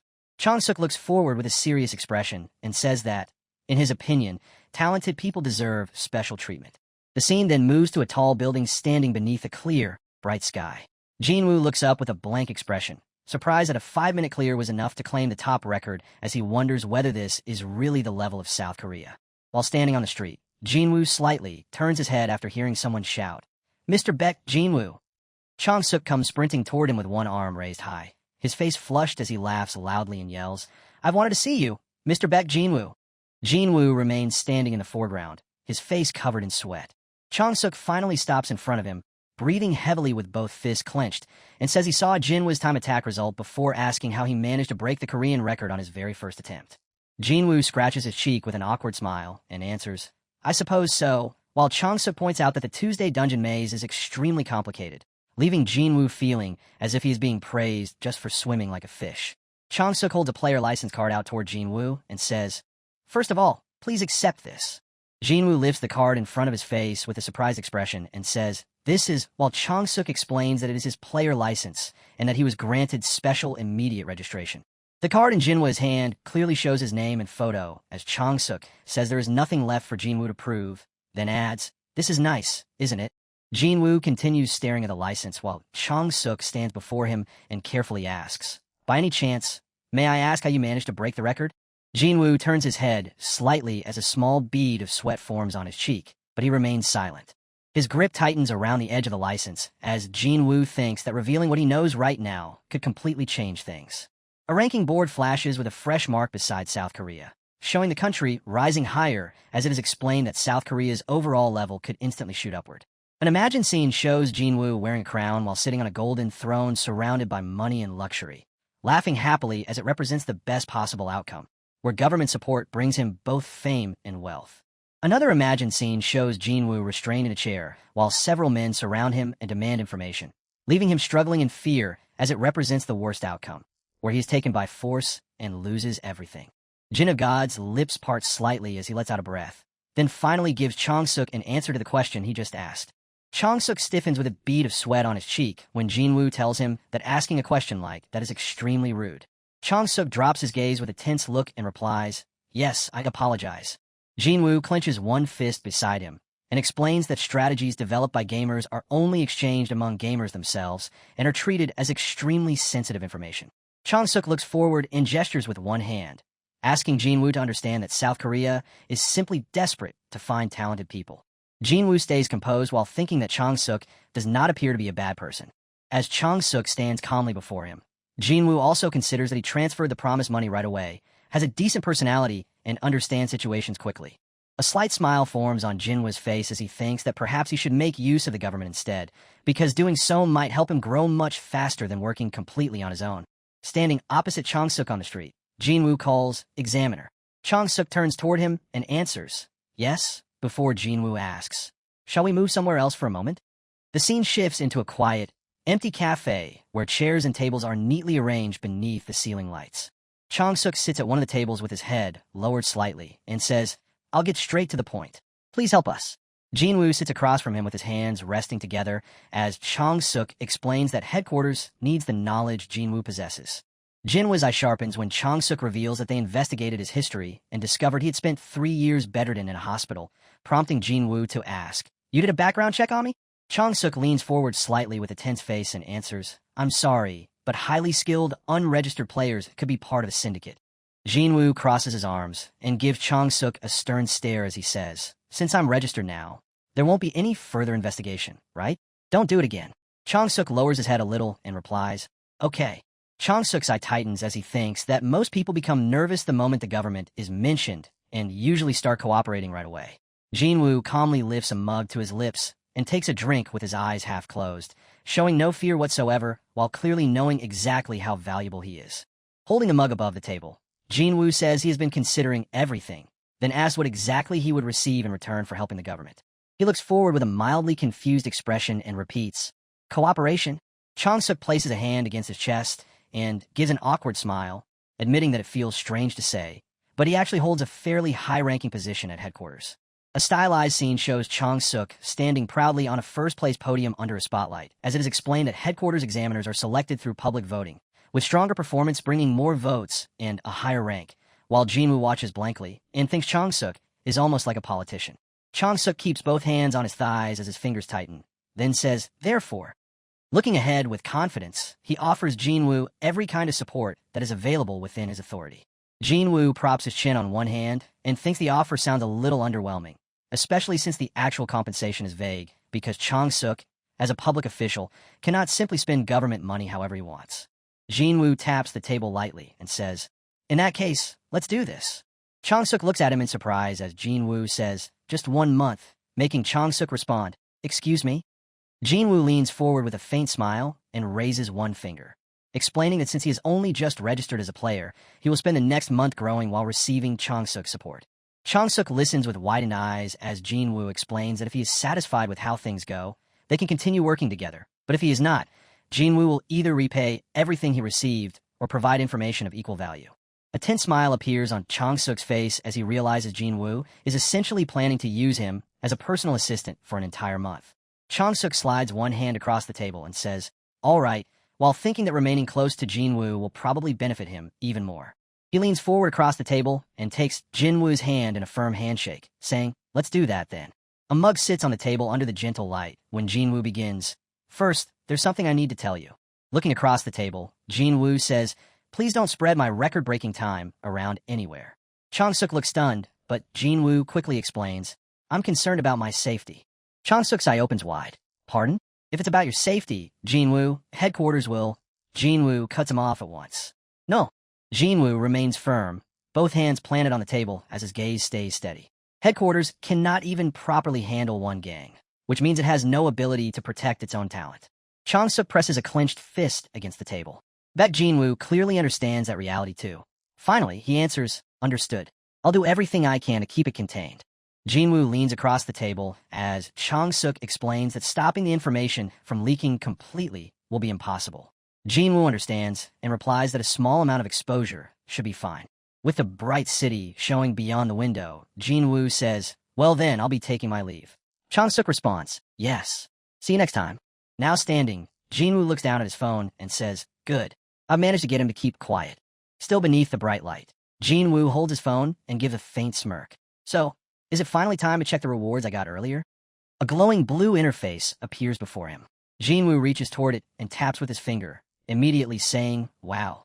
His eyes widen when the floating inventory displays 3 high-grade summoning scrolls along with 2 low-grade abrasives. Taking particular notice of the scrolls, Jinwoo says, these rewards are insane. Keeping one hand on his hip, Jinwoo examines the floating screen and realizes these rewards are worthy of a first-time clear achievement, which every player can receive only once. Jinwoo closes his eyes and places his fingers against his chin. He wants to use the scrolls immediately, but gambling when he only has 3 seems too risky, making him consider selling them instead. Then his eyes suddenly open as something comes back to him. Right, there was that. A smartphone is shown against a shining golden background as it's explained that only players registered with headquarters can access the player web, where most item trading takes place. Beside Jinwoo, a small chibi Chong-suk gives him a thumbs up while Jinwoo holds the phone. The examiner had explained all of this while installing it for him. Jinwoo starts tapping through his phone and says, let's see how much they're worth. With his back facing away, Jinwoo continues looking at the glowing interface. His eye suddenly widens, and a drop of sweat runs down his cheek as he stares at what appears on the screen.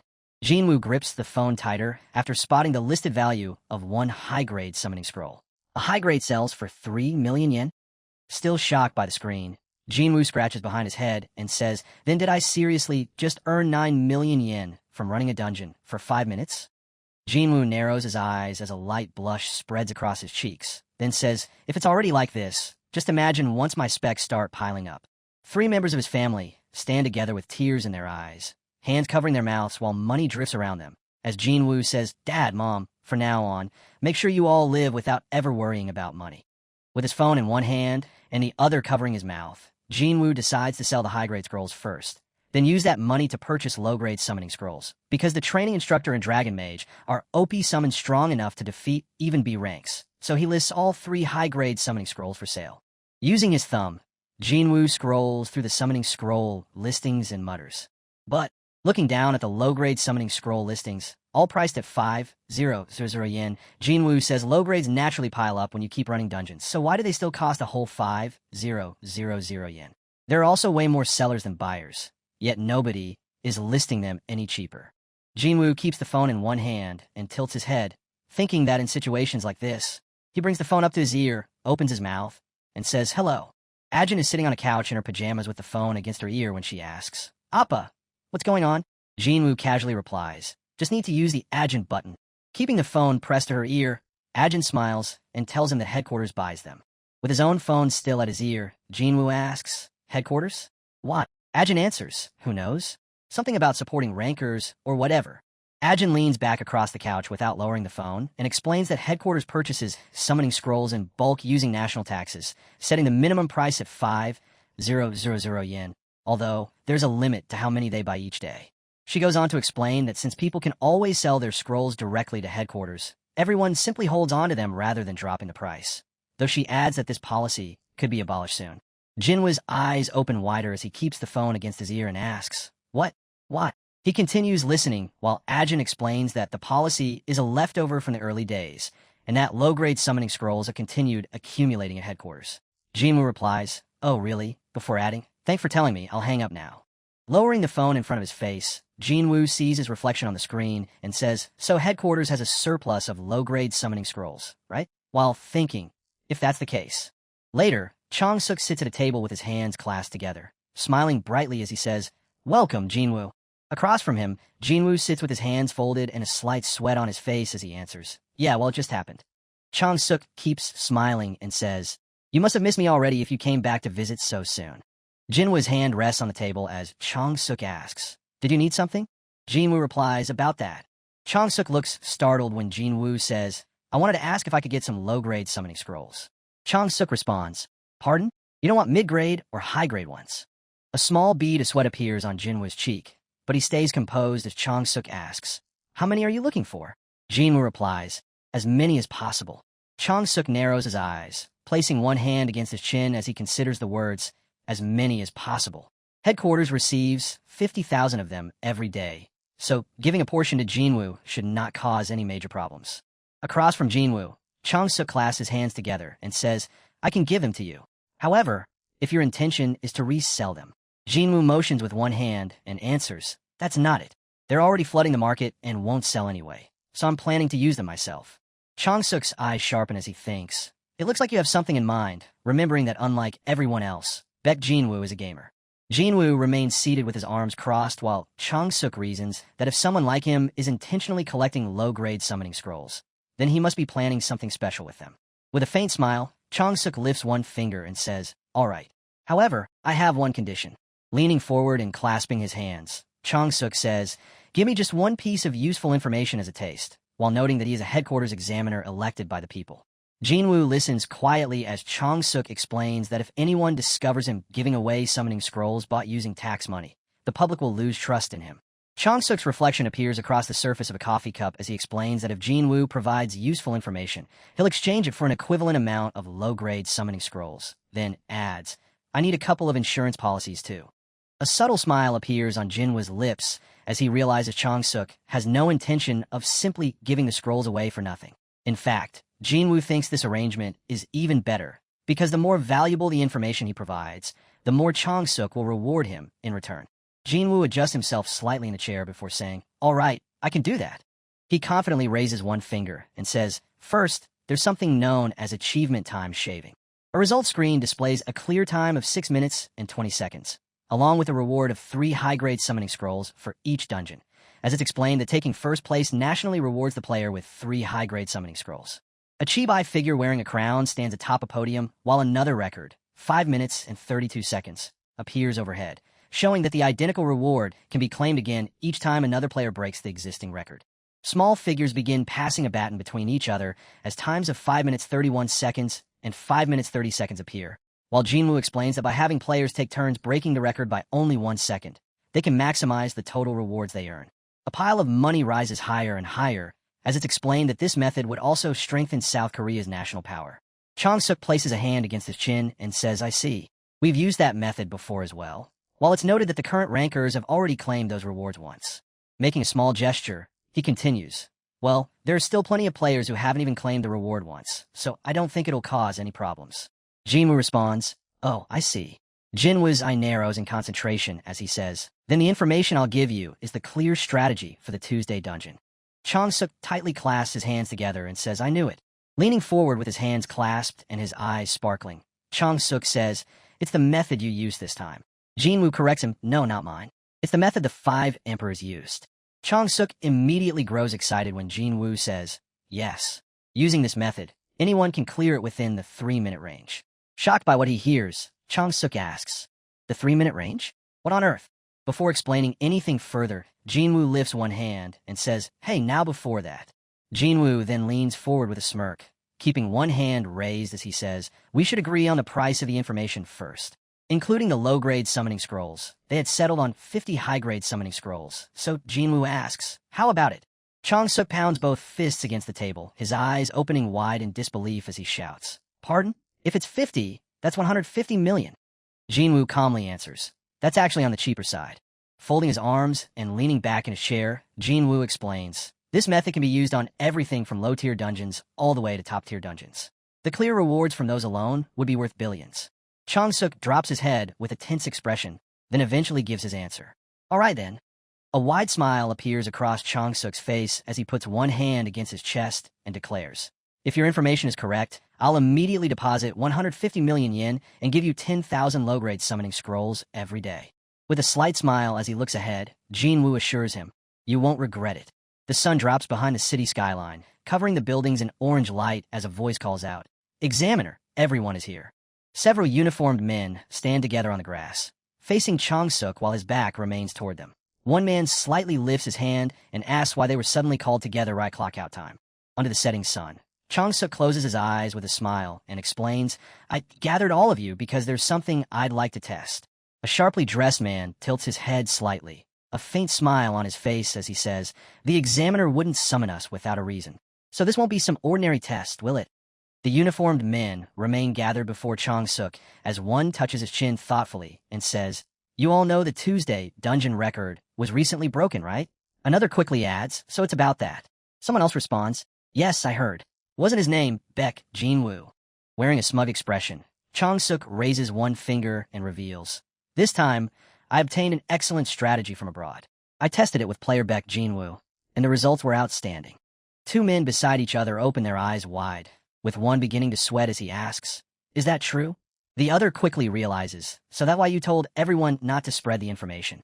Chong-suk smiles as someone starts to ask, "Then the reason you gathered us here is—" Chong-suk immediately answers, "That's right."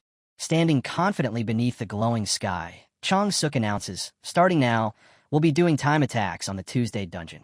Glowing lights float around a blue, long-tailed, lizard-like creature standing before everyone, revealing this little creature as the essential summon for clearing the dungeon.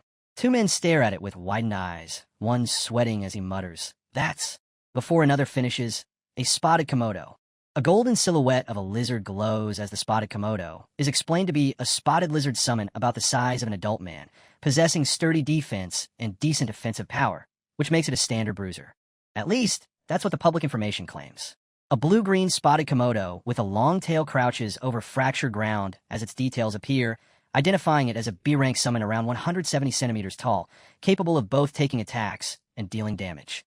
Beneath the spotlight, a small spotted Komodo stands before a man looking down at it with a blank expression. Although its B-rank status makes it difficult to raise, compared with other B-rank summons, it's commonly regarded as mediocre, making the man complain, It's a dud." The spotted Komodo throws its entire body into a giant slime, smashing into it with tremendous force as it's revealed that giant slimes are its main source of food. Afterward, the spotted Komodo cheerfully holds utensils and eats blue slime from a plate. Since it naturally hunts giant slimes, simply releasing one into the dungeon allows it to hunt them by itself, making fast clears possible. A tall modern building rises beneath the sunset's orange glow. Blue panels show the beginner records for the Tuesday dungeon, listing Park Chong-suk at 5 minutes and 31 seconds and Lee Dong-go at 5 minutes and 29 seconds. Two men pump their fists with flushed faces, and one excitedly shouts, "Examiner, you were right. We made it to the boss room in under 4 minutes." Another says the Komodo's appetite is seriously incredible, and this little guy is an absolute lifesaver. Several men raise their arms in celebration, repeatedly tossing the spotted Komodo into the air as the examiner watches with a satisfied smile. They declare that polishing agents are no longer needed, and with a movement speed rune, they might even be able to challenge the world record. Several days pass, and the scene shifts to an empty office with sunlight streaming through the large windows. A Keiko News page appears with a headline reporting South Korea's repeated Tuesday dungeon records, asking whether headquarters Yaka and Park Chong-suk are responsible for this sudden success. The article explains that examiner Park Chong-suk acquired valuable information cheaply from overseas, while speculation spreads that they may now try challenging the world record. Behind his desk, Chong-suk clasps his hands in front of his mouth and thinks this confirms it. Baek Jinwoo's value is far greater than that of an ordinary first-year gamer. His gaze becomes intense as he declares, "All right, I've made my decision. I'll form a dedicated team for Baek Jinwoo." Chong-suk flips through a document containing a young man's photograph and begins, "As for the members." 3 chosen profiles are laid across the desk as Chong-suk leans forward with a decisive grin and concludes, "These 3 should do." Profile sheets display all 3 selected candidates, including their photos and detailed stats, confirming the members chosen to form Baek Jinwoo's dedicated team. Meanwhile, Jinwoo raises his phone and stares at a bank balance, showing 167,500 KRW as a voice reacts. Wow. A slight blush appears on his cheeks as he looks at the screen in disbelief, thinking, was earning money always this easy? And just how many cream buns could we buy with this? With a water bottle still in hand, Jinwoo looks to the side and opens his system interface, saying on top of that, a glowing inventory window appears, revealing 10,000 low-grade summoning scrolls that had arrived earlier that morning. Jinwoo smiles and says he kept his promise. Then he continues, "So I should do my part too." Jinwoo grips the cap on his water bottle and twists it open. Ramba floats over to him with a cheerful grin and asks, "Jinwoo, are you ready?" He replies, "Yeah." As water pours down in a continuous stream, Ramba holds her hands together beneath it and loudly prays, "God, Buddha, Allah, spirits of heaven and earth." Keeping her palms tightly pressed together while tears stream down her face, she cries, "Please let our Jinwoo pull a good summon." It's the exact summoning ritual she's performed ever since his Jinwoo days. Jinwoo smiles, holding a glowing blue scroll above his palm as he says, "All right, let's get started." Taking a red scroll in both hands, he rips it apart and makes it burst open, declaring that the endless grind begins now. Later, Jinwoo is sprawled flat on his back, breathing hard as an enormous pile of small creature summons gathers all around him. His face covered in sweat, Jinwoo tilts his head back and pants. "I've opened 3,600 scrolls in 1 hour. Shouldn't I have gotten something good by now?" Then he mutters, "How are every one of them Franks?" A tiny finger pokes Jinwoo's cheek as Ramba tells him, "Idiot. Obviously, they would be." Floating with both hands resting on her hips, Ramba frowns and asks, "Did you really think an X rank would come out that easily?" Jinwoo answers, "Why wouldn't I? You appeared on my very first try." Jinwoo sits up with one hand raised, confusion on his face as Ramba hovers beside him and snaps, "That was nothing but pure luck." He turns his head a little while Ramba explains, "Even 10,000 scrolls wouldn't be enough to pull one, much less 100,000. Jinwoo instantly asks, "What are you talking about?" Ramba moves closer as Jinwoo stares up at her in confusion, then asks, "Jinwoo, you seriously know nothing about the summoning system, do you?" He echoes, "The summoning system?" Countless human silhouettes fill the background as it's explained that summons total exactly 10% of the player population. With 8 billion people, that comes to 800 million summons, meaning more than 800 million of those horned caterpillars Jinwoo just pulled exist. Ramba points a finger directly toward Jinwoo's face and declares, "But here's the important part." Hovering before him with one finger lifted, Ramba firmly explains, "Because we have isolated status, only one of each of us exists." Jinwoo jerks forward in disbelief and shouts, "What? What?" Ramba turns slightly and replies, "I don't know the reason either." Her expression becomes serious as she continues, "Like I told you before, the only thing we know for certain is that apparently you're the only one capable of summoning isolated X ranks." Still puzzled, Jinwoo looks upward and questions how that can possibly work when tens of thousands of different summon types exist, asking, "You're saying there are 800 million of each one?" His eye opens wide as sweat runs down his cheek, and a probability of 0.1% crosses his mind. Jinwoo slumps forward with his head hanging beneath a dark aura and says, "And somehow I'm supposed to pull a one-of-a-kind X rank from all of that. Winning the lottery twice in a row would be easier." Ramba rests against his shoulder with an exhausted look and reassures him, "Still, don't worry." Giving him a pat, she adds, "After a summon gets pulled, it can't appear again unless you sell it." Under a spotlight, a horned caterpillar appears before a massive crowd marked 800 million as Ramba gives him an example. Suppose all 800 million horned caterpillars have already been summoned. Once that happens, horned caterpillars won't drop from any summons afterward. Jinwoo stays hunched forward while Ramba floats next to him and admits, though it'll still be difficult. Jinwoo quietly answers, "Right?" Narrowing his eye, Jinwoo wonders, should I start opening mid-grade scrolls instead? As the view moves toward the sky and the nearby park lamps, he immediately thinks, no, that's way too inefficient. They're expensive, and barely any are available on the market. Jinwoo gets back on his feet, thinking, the odds are terrible. Even so, he grabs another glowing blue scroll with both hands and rips it apart, shouting, I've got no choice except to keep going. Staring up at the sky, Jinwoo screams, please drop, as Ramba cheers beside him. Hell yeah, you can do it, Jinwoo. A building stands beneath the orange glow of the setting sun. Inside, Jinwoo lies sprawled across a bed and shouts, I'm seriously going to die. Beside him, Ramba rests on a pillow and says, Jinwoo, I want cream bread. Dark bags hang beneath Jinwoo's eyes as he sits surrounded by heaps of torn red scrolls. In only 2 weeks, he has ripped through 140,000 summoning scrolls, while Ramba clings to him and Jinwoo adds that he nearly died in more ways than one. Sweat runs down Jinwoo's face as the view closes in on his eye. Jinwoo falls back onto the bed with both hands tucked behind his head and explains that he even rented a room near the player zone so he could synthesize his summons. Ramba keeps demanding cream bread, while Jinwoo adds that he can't keep depending on his parents forever.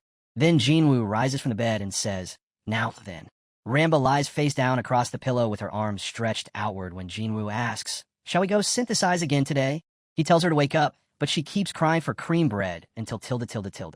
The scene changes to a tall building beneath the orange sky, revealed to be a synthesis shop that used to operate as a hotel.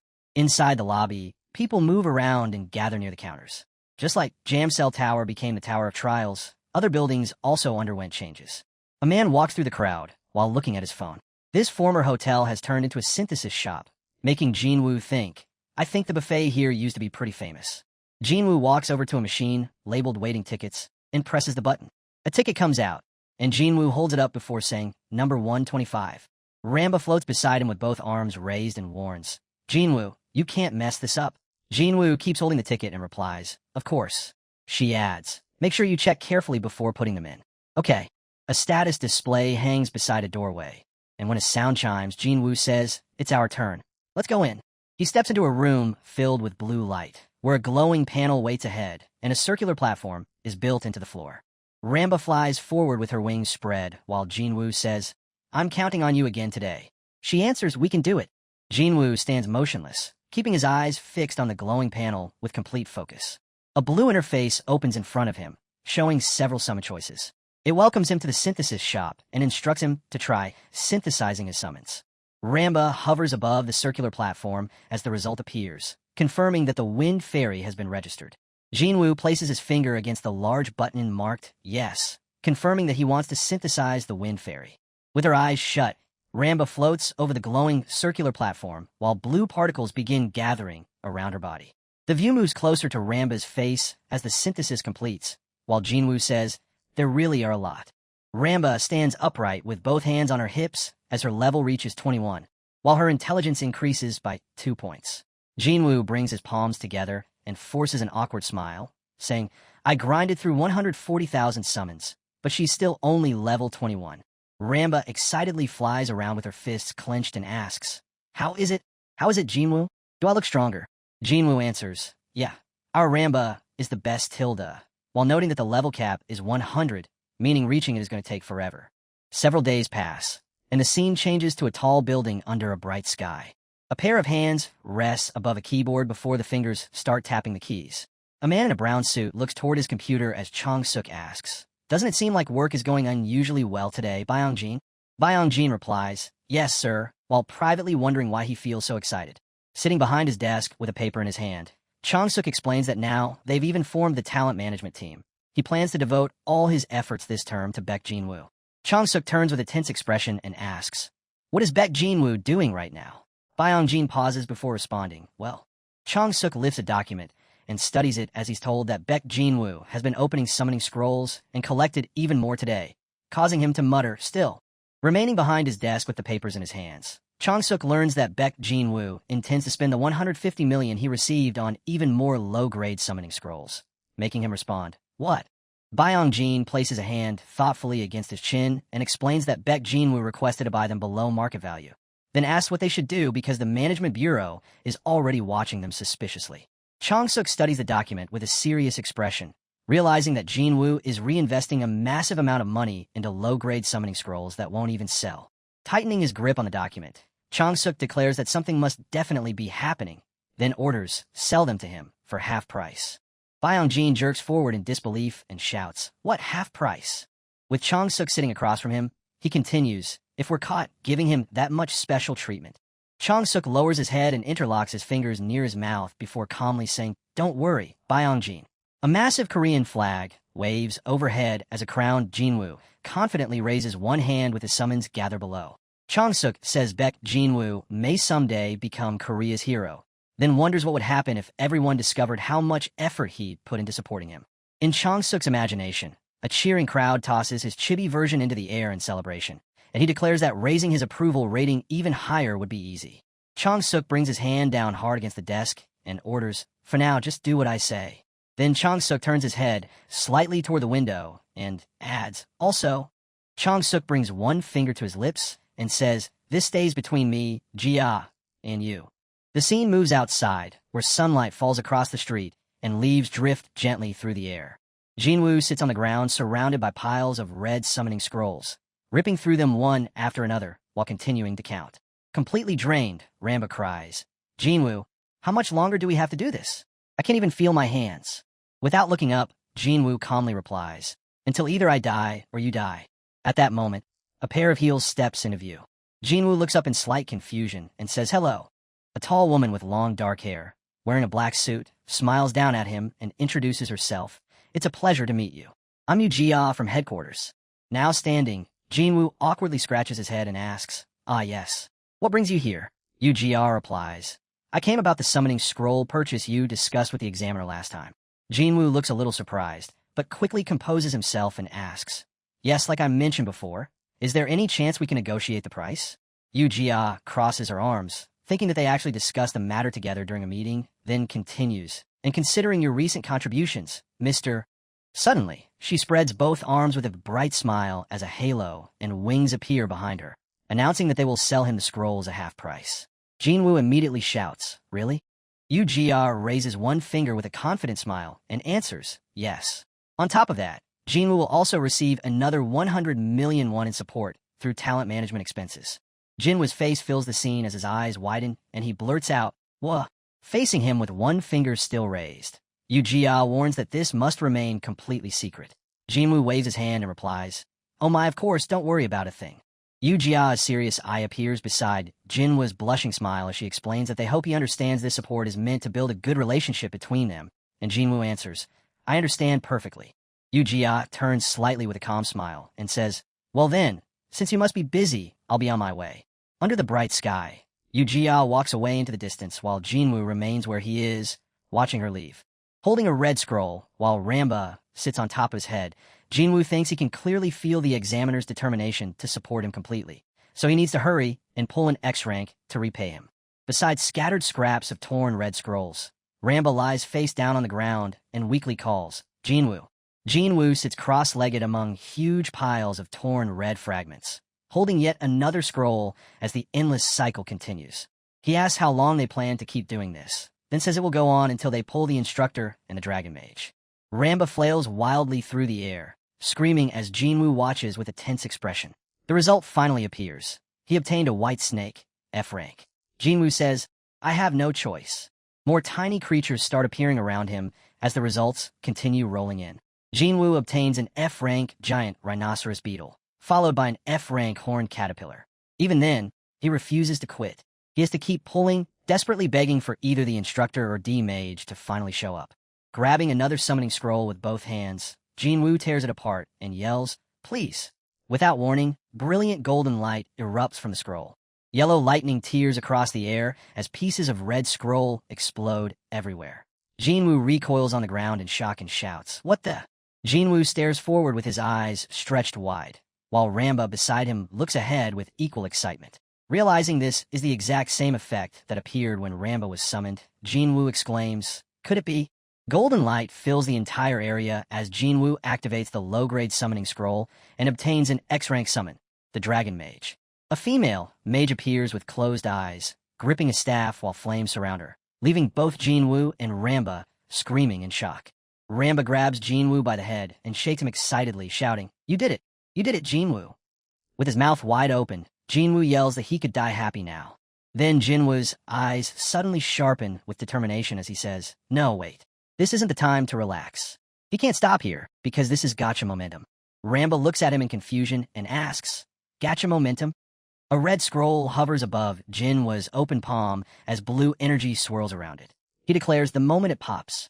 Jinwoo forcefully grabs the red scroll and rips it apart, shouting that whenever you land a good pull, you have to keep pulling so you can get even more. He activates another low-grade summoning scroll. Golden light erupts again, and this time Jinwoo obtains the X-rank summon training instructor. Ramba screams in absolute disbelief. Gacha momentum is real. Jinwoo tightens his fist as tears stream down his face. Still crying, he says finally. A gloved hand rests at someone's side, surrounded by radiant golden light. The red-haired mage holds her staff beside a tall man beneath the glowing city lights. Staring at them, Jinwoo declares, I pulled them. The man turns his head slightly with a confused expression and asks, Where am I? He is revealed as the X-rank summon training instructor, who Jinwoo notes was originally an unpopular E-rank summon with poor combat abilities. Jinwoo grins while tightly clenching his fist. However, the instructor's real value is revealed to come from something else entirely. With blazing flames behind him and both hands firmly on his hips, the instructor shouts, Do you think training is some kind of joke? He is described as a complete training maniac, totally obsessed with training. Crossing his arms, instructor commands, Do 5,000 push-ups, as exhausted summons collapse around him. His skills, growth through training and overwhelming charisma, are displayed, despite instructor himself being weak. A muscular bicep expands and tightens with strength as instructor skill is revealed. Once acquired, this ability unlocks the hidden potential within other summons and massively increases their growth speed. The muscular fairy tightens both fists, thrusts one arm into the air, and shouts, Ramba! Jinwoo excitedly clenches his fist and yells, With this skill, I can strengthen my other summons. Hovering next to him, Ramba replies, I don't really want to become stronger, Jinwoo. Smiling, Jinwoo raises one hand in greeting and says, Hi, it's been a while. The brown-haired man turns toward Jinwoo with a tense expression and says, That nickname.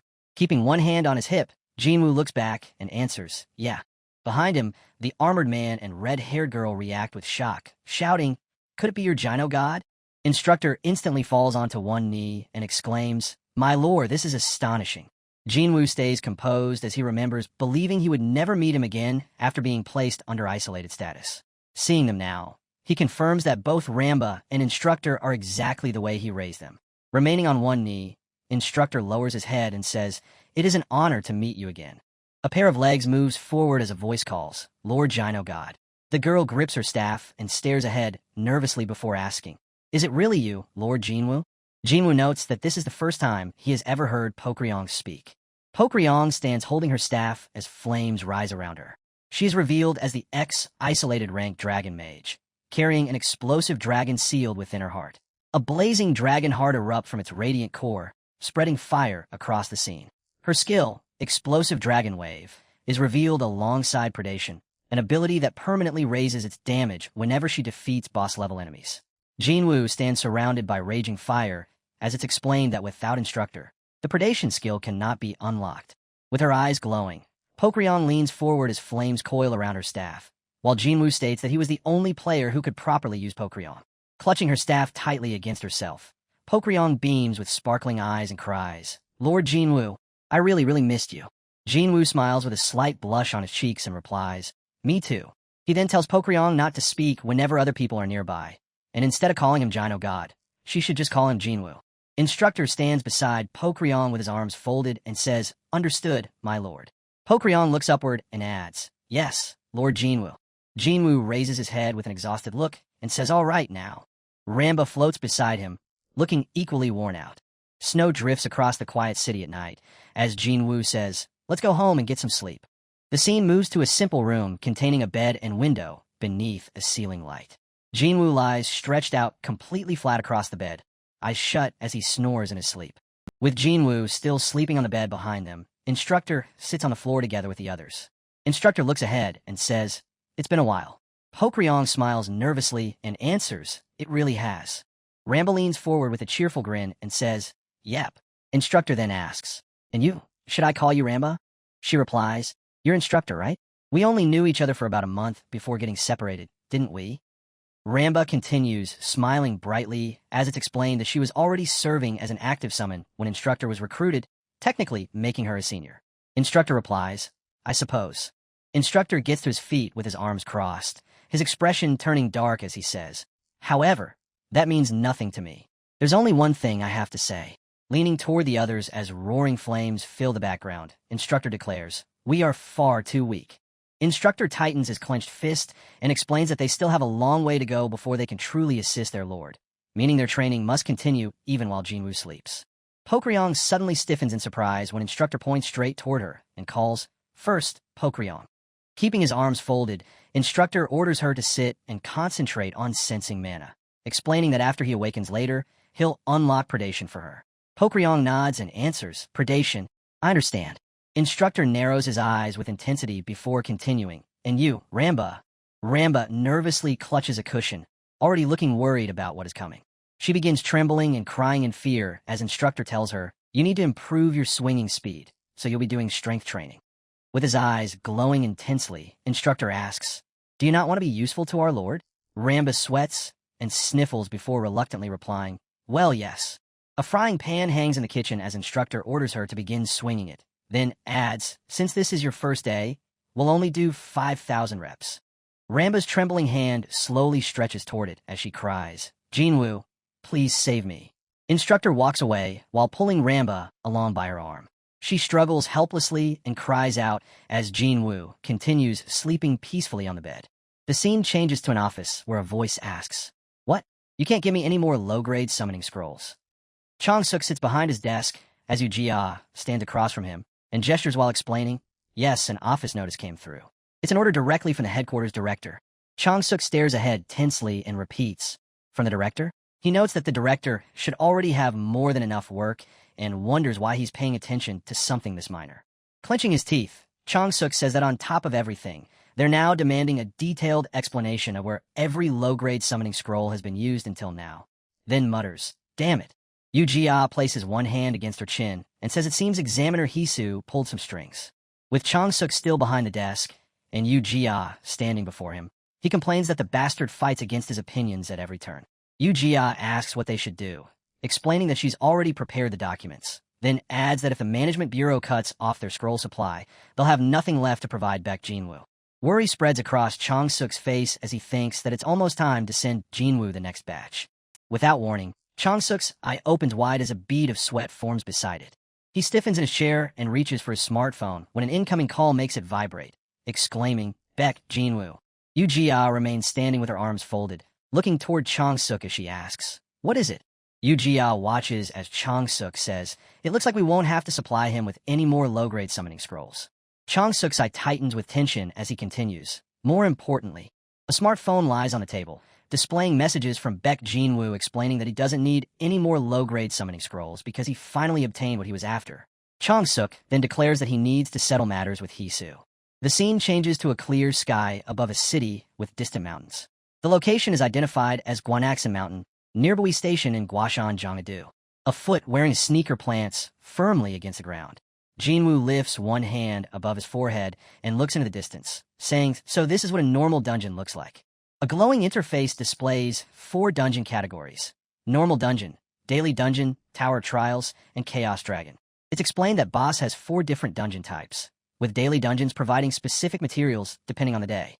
Beneath a red sky, an enormous tower rises as bats circle around it. This is the Tower of Trials, where the difficulty is hellish compared with normal dungeons and players can push themselves to their limits. The rewards are enormous, but the mortality rate is equally high. A gigantic dragon spreads its wings, opens its jaws, and unleashes a torrent of fire. Jinwoo and 2 companions face the dragon as a massive wave of flames sweeps across the scene. It's explained that this is a raid boss fought by forming a party, but since it has not been updated yet, the explanation will be saved for later. A brilliant blue portal spins in place while energy swirls around it. Any dungeon outside those 3 categories is considered a normal dungeon, and this is the type Jinwoo is about to enter. Jinwoo walks ahead while looking down at his phone. In Boss, these were also known as stage dungeons, but in reality, they simply appear randomly. A hand raises a smartphone displaying several party recruitment posts. Party play is available here, but Jinwoo has no reason to look for a party. He stands with his back turned, staring toward the glowing blue portal set into the rocky cliff. The enormous, swirling portal shines behind caution tape as a suited man waits nearby. Jinwoo looks forward seriously as it's explained that if a dungeon remains open for too long, a dungeon break occurs and monsters begin pouring outside. The suited man turns toward Jinwoo and says, "If you're here to enter the dungeon, I'll need to check your license." Jinwoo hands him the license and replies, "Here you go." He waits quietly while the man checks it, then hears, "Yep, confirmed." Jinwoo approaches the swirling blue portal and steps inside as the light grows brighter, while a voice behind him calls, "Please be careful." Suddenly, brilliant light cuts through complete darkness. Jinwoo lowers his eyes with a focused expression. Blue energy surges upward behind him as he remains still, with a single bead of sweat sliding down his cheek. Two weapons collide with a sharp impact, causing red energy to burst outward from the clash. Monster weapons slam against soldier shields as someone shouts, "So this is—" Red lightning rips across the dark crimson sky above massive stone structures, while waves of orcs rush forward. The scene reveals this to be a subjugation dungeon. Two armored soldiers stand atop the castle wall with bows in hand, staring toward the battlefield. One yells that the orcs are climbing up and orders everyone to fire, while another shouts for them to pour the hot water. Several orcs scale wooden ladders leaning against the fortress wall. Jinwoo thinks that back in Boss, this was nothing more than a game, so it never truly felt real.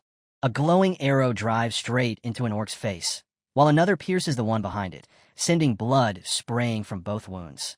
An orc brings its weapon down and clashes against a soldier's blade as Jinwoo thinks, "This is—" A wounded soldier lies on the ground, while another presses a hand against him and shouts, "We need a healer over here." Standing tensely on the castle wall, Jinwoo looks down over the battlefield and realizes this is what an actual war looks like. He briefly closes his eyes and steadies himself, thinking that he needs to get a grip and simply do what he always does. A blue barrier surrounds Jinwoo as bright energy begins flowing across its surface. Ramba leans forward while hovering in the air and calls, "Get ready, guys." Pokryong tightly grips her staff beside Instructor as flames swirl around them both. Jinwoo stays on the wall and summons the Wind Fairy, Training Instructor, and Dragon Mage, causing all three to materialize beside him. A golden fairy appears hovering next to Minikong as Jinwoo summons them too. A voice explains that among D-rank tankers and healers, nobody is better than these guys. Ramba grips her staff and leans forward with a grin, saying, "Okay," before buffing Instructor's attack speed. Pokryong faces forward with flames circling around her as Jinwoo orders her to remain in the rear and prepare, covering fire for Instructor. She replies, "Yes, sir, Jinwoo." Minikong blasts forward with green energy wrapped around his body as Jinwoo points ahead and commands, "Minikong, go straight for the orc boss," leaving a trail of green energy behind him. Minikong leaps down toward the orcs below, while Jinwoo explains that the pattern of an orc subjugation dungeon is simple. Minikong smashes into the ground in an explosion of green energy, sending chunks of debris flying in every direction. He crouches low while facing an enormous orc towering over him as Jinwoo explains, "You only need to defeat the giant orc at the very back, and it's over." The giant orc opens its mouth in a roar and lifts its weapon high above its head. Its blade crashes down against Minikong's arms with tremendous force. Ramba strains while swinging her staff and shouts, "Go!" Meanwhile, Instructor keeps his eyes locked ahead with a focused expression. A violent surge of green energy tears across the wall, blasting smoke and debris outward. Green slashes slice through several orcs at once, spraying blood as their bodies are ripped apart. Instructor thrusts his blade straight ahead, green energy trailing behind him as he cuts cleanly through an orc's body. From the wall, Jinwoo lets out a breath and wonders if this is what being X-rank means, realizing that Instructor is now on a completely different level from his early game version. Jinwoo gives a small smirk and says, "Anyway," thinking that this fight is going to be even easier than he expected. The Golden Fairy and Minikong rush forward while Ramba swings her staff, and Instructor keeps cutting down another orc. Two armored soldiers peer over the castle wall. One says they have allies and that they're insanely strong, while the other asks if that means they are actually going to survive. Minikong roars before launching himself straight at an orc carrying a club.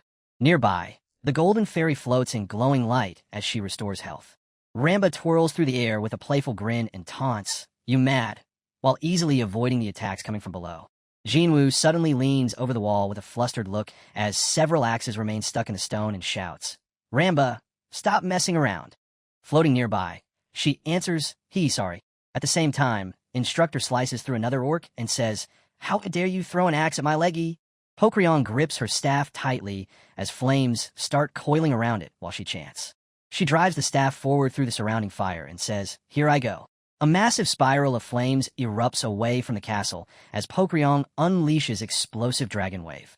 A blazing dragon-shaped surge of fire races forward with its jaws stretched wide. The fire engulfs several orcs at once, making them scream as their bodies burn. Even inside the flames, the giant orc remains standing, its body badly scorched and its mouth open wide. A foot suddenly kicks off the ground, scattering chunks of debris from the force. Instructor swings his sword in one smooth strike and cuts the orc's head clean off, sending blood spraying through the air. The severed head slams onto the ground while Instructor stays standing with his sword still in hand. Ramba raises a clenched fist high and shouts, "Hoo-yeah!" The others remain below as the dungeon is officially declared cleared. Pokryong smiles brightly with her staff in hand and says, "Wow." Her dragon mage level increases to 5, while her intelligence rises by 2. Instructor stands with his eyes shut as glowing particles gather around him. His training instructor level reaches 5, and his critical hit rate increases by 1%. Jinwoo looks up in disbelief and shouts that he just earned 500,001 in only 3 minutes, while also receiving 1 intermediate grade summoning scroll.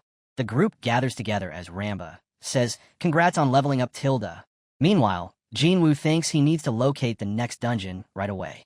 Jinwoo tightens his fist as he realizes he can raise his summons and make money at the exact same time.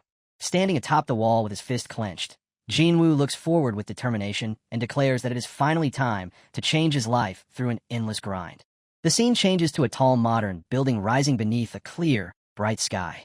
Chong-suk sits quietly behind his desk with his head lowered. Standing nearby, with a stern look, Yu-jia asks where he found the confidence to make a bet like that, while Chong-suk insists that Bastard was the one who started it.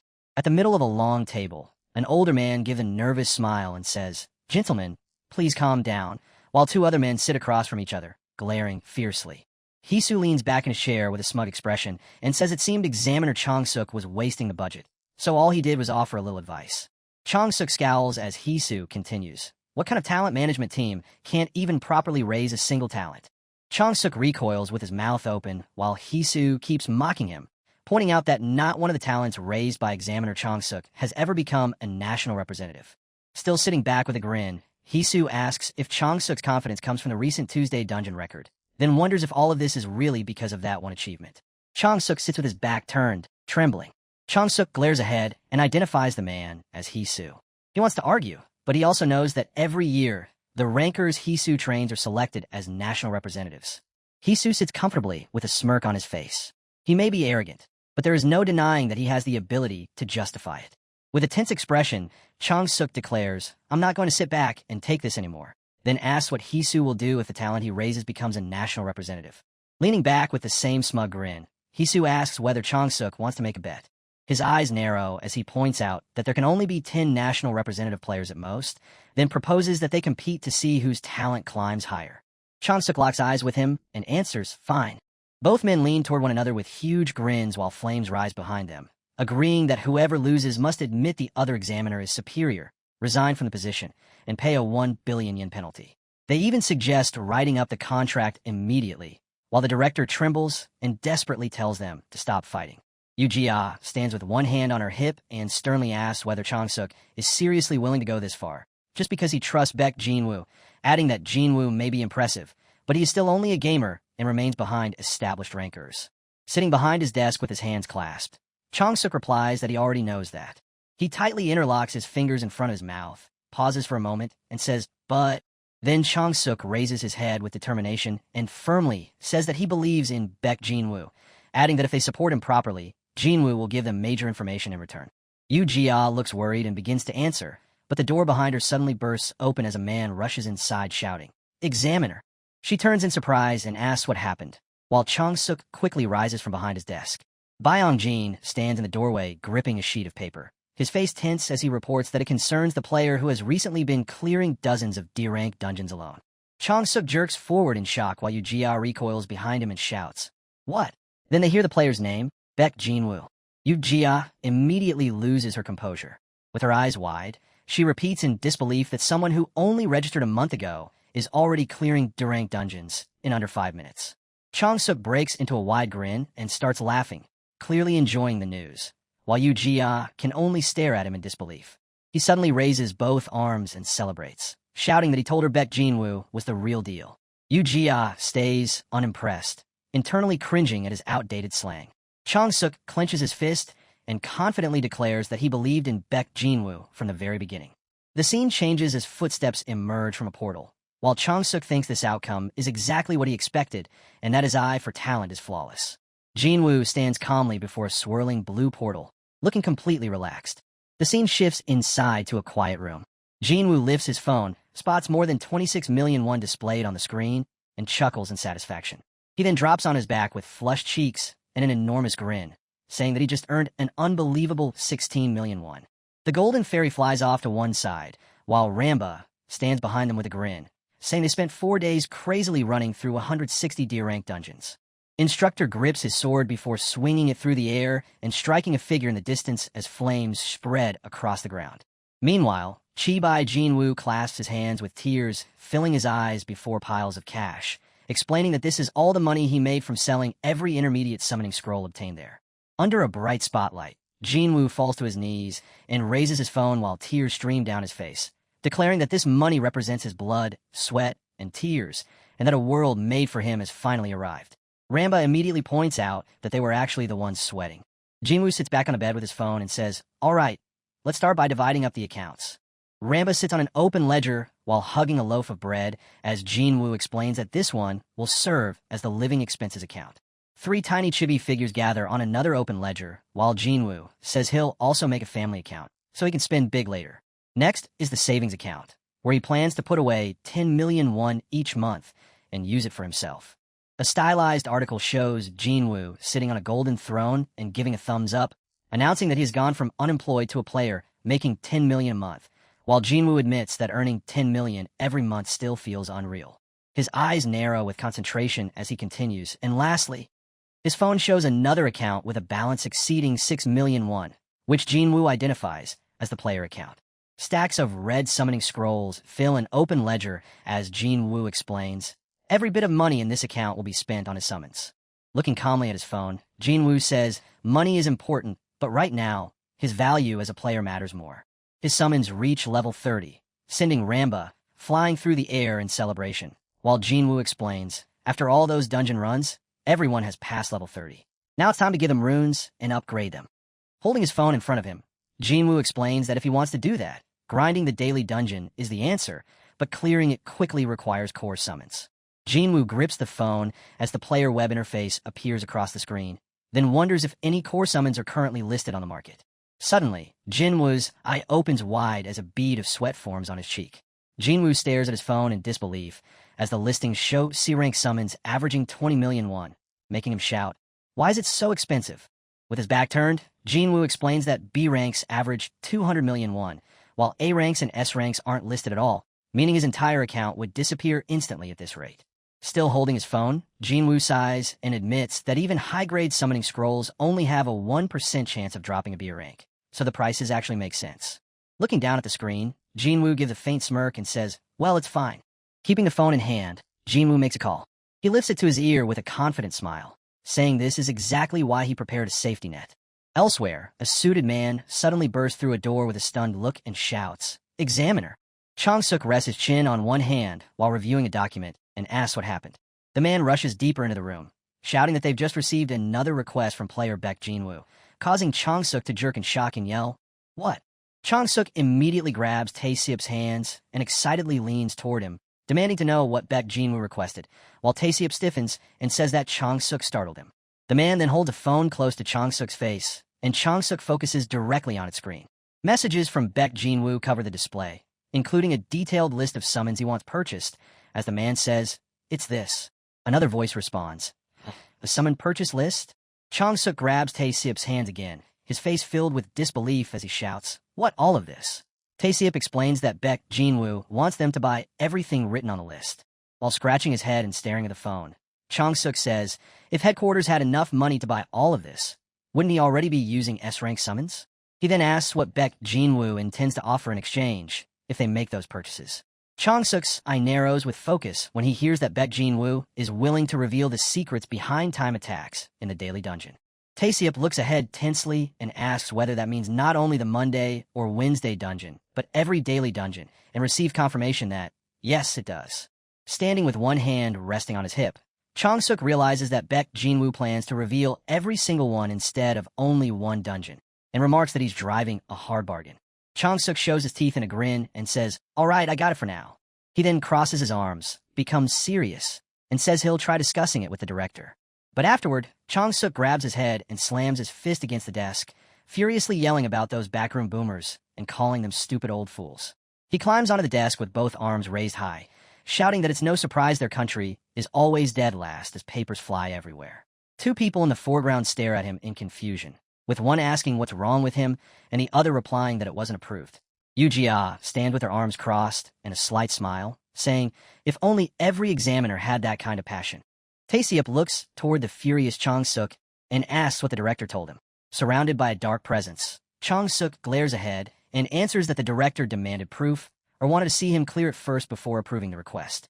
Yu-Jia calmly looks to the side while Chong-suk shouts, asking how he is supposed to clear the dungeon when he does not even have a necessary summons. Chong-suk clenches his fist and leans forward, yelling that if the information turns out to be real, it would be absolutely enormous, a complete jackpot. Yet those idiots at headquarters cannot even understand its value. He suddenly freezes in place with his eyes wide open when Yu-Jia comments that it really is rather disappointing. Resting one finger against her cheek, Yu-Jia says that selling jackpot-level information to headquarters for just 1.3 billion is disappointing, then asks whether he agrees. Chong-suk stammers, "Amir." Yu-Jia smiles as she addresses him, saying, "Examiner." She lifts one finger and calmly proposes, "How about I pay for it instead?" Causing both men to turn toward her in complete shock. Chong-suk stares ahead with trembling eyes as he realizes that now that he thinks about it. Yu-Jia stands confidently before a massive building and gleaming trophies as it is revealed that she belongs to the Dung Group family, one of South Korea's leading conglomerates, and is their fourth granddaughter, Yu-Jia. She sits behind a desk with a document in her hands, as it is explained that she was raised receiving Dong's elite college education.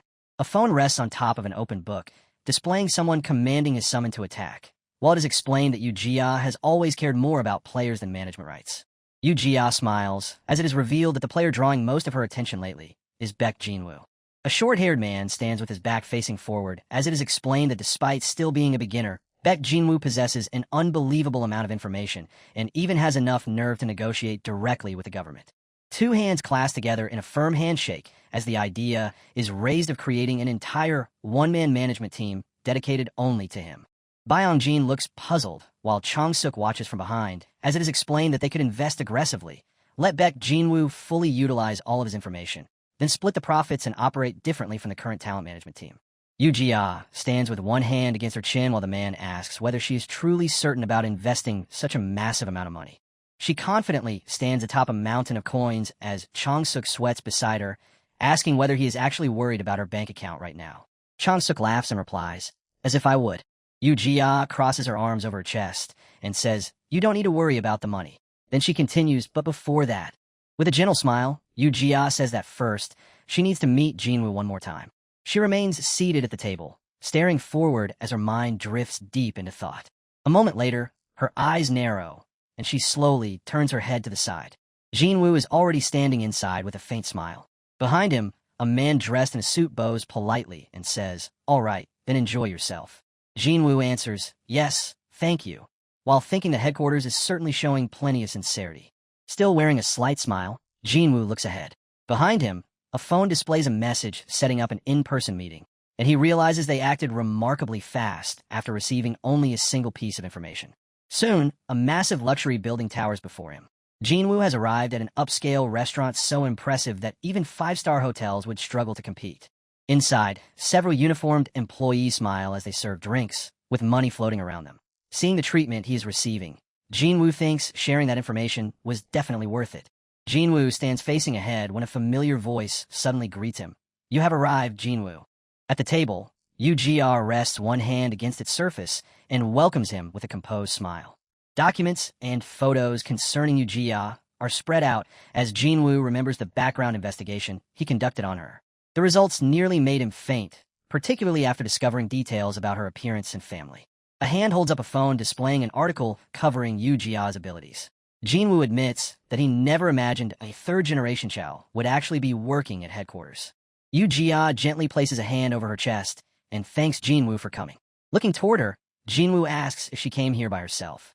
Closing her eyes with a smile, Yu Jia explains that today's matter has nothing to do with headquarters. Instead, she came to discuss something else entirely. At the table, Chopsticks pick up a piece of grilled fish while Yu Jia continues speaking, saying, "So unfortunately." Holding a glass as she sits across from him, Yu Jia explains that she believes receiving any further assistance from headquarters will be difficult. As Yu Jia continues, Chong-suk appears curled up with red X marks surrounding him. She explains that Examiner Park Chong-suk did everything he could, but far too many people opposed the proposal. Jinwoo replies that if this is headquarters' decision, then nothing can be done. Internally, however, he thinks taking first place through his own efforts should not be difficult anyway. Jinwoo raises a piece of meat toward his mouth with his chopsticks when Yu Jia mentions that she has a different proposal for him. Caught off guard, Jinwoo responds, "Pardon?" Yu Jia reaches over the table and places a glass of water before him, explaining that this particular proposal is meant exclusively for Jinwoo. Sitting straight with complete confidence, Yu Jia reveals that she intends to create her own private management agency. The announcement instantly makes Jinwoo freeze in his chair, his eyes widening at what Yu Jia has just revealed. A huge modern building is shown as Yu Jia explains that the offer is not a bad one.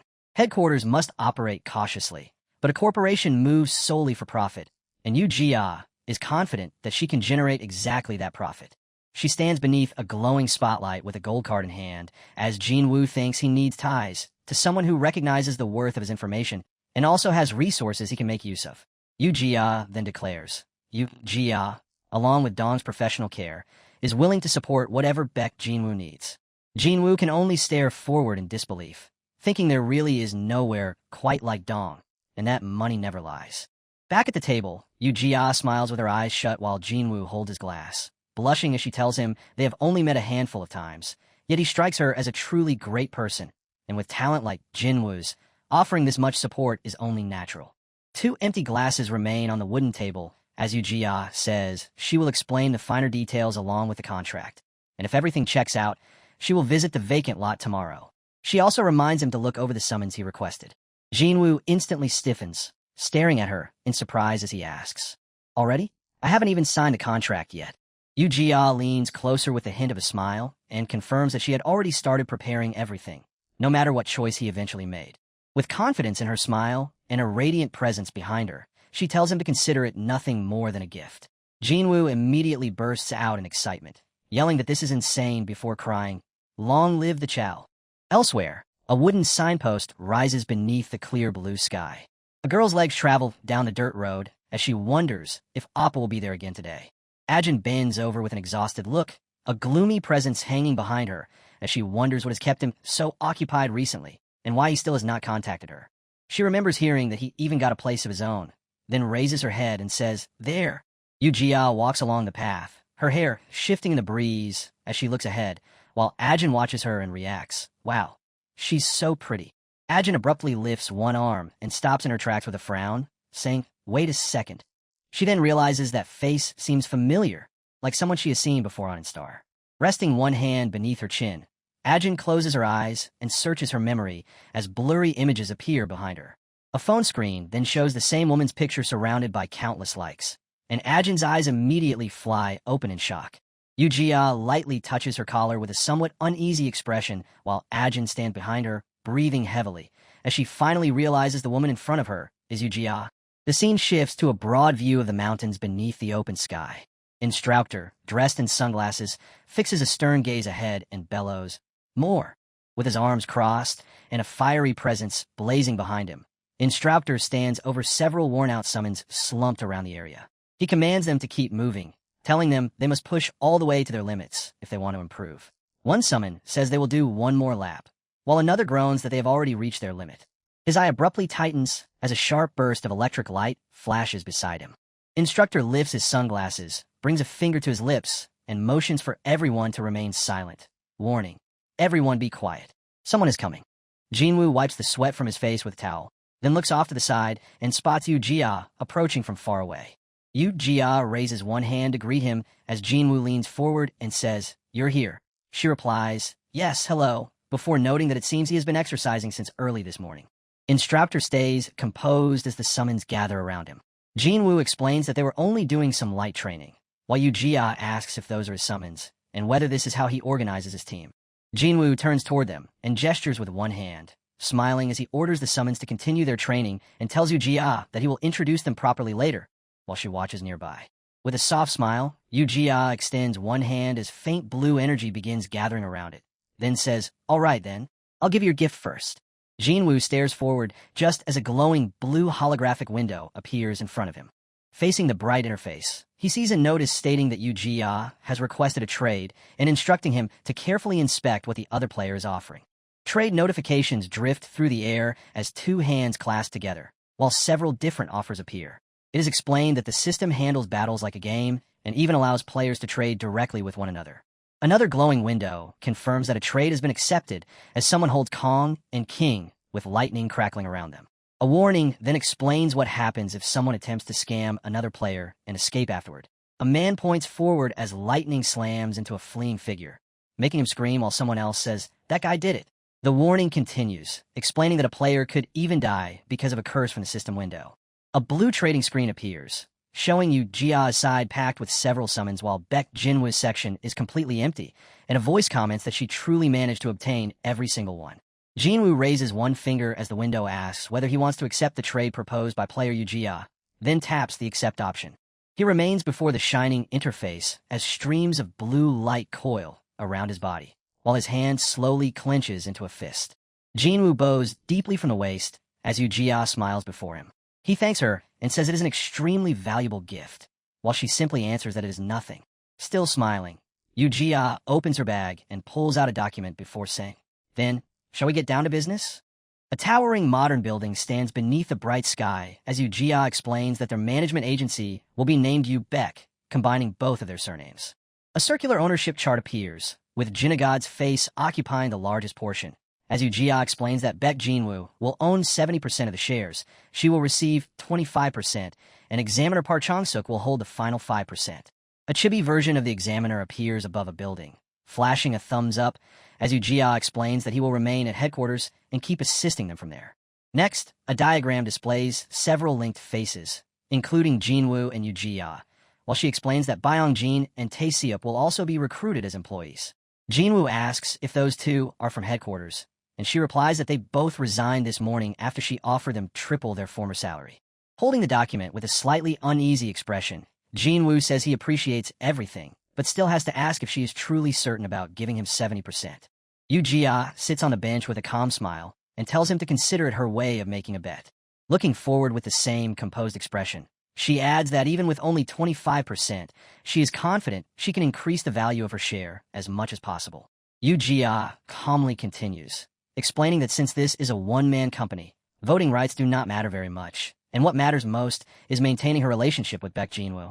She turns toward Jinwoo, who remains seated on the bench with the contract in hand, and says, now is the time to put greed aside and solidify their relationship. Jinwoo signs the contract before firmly stamping his thumbprint onto the document. A chibi Yu-Jia appears, beaming with a bright smile.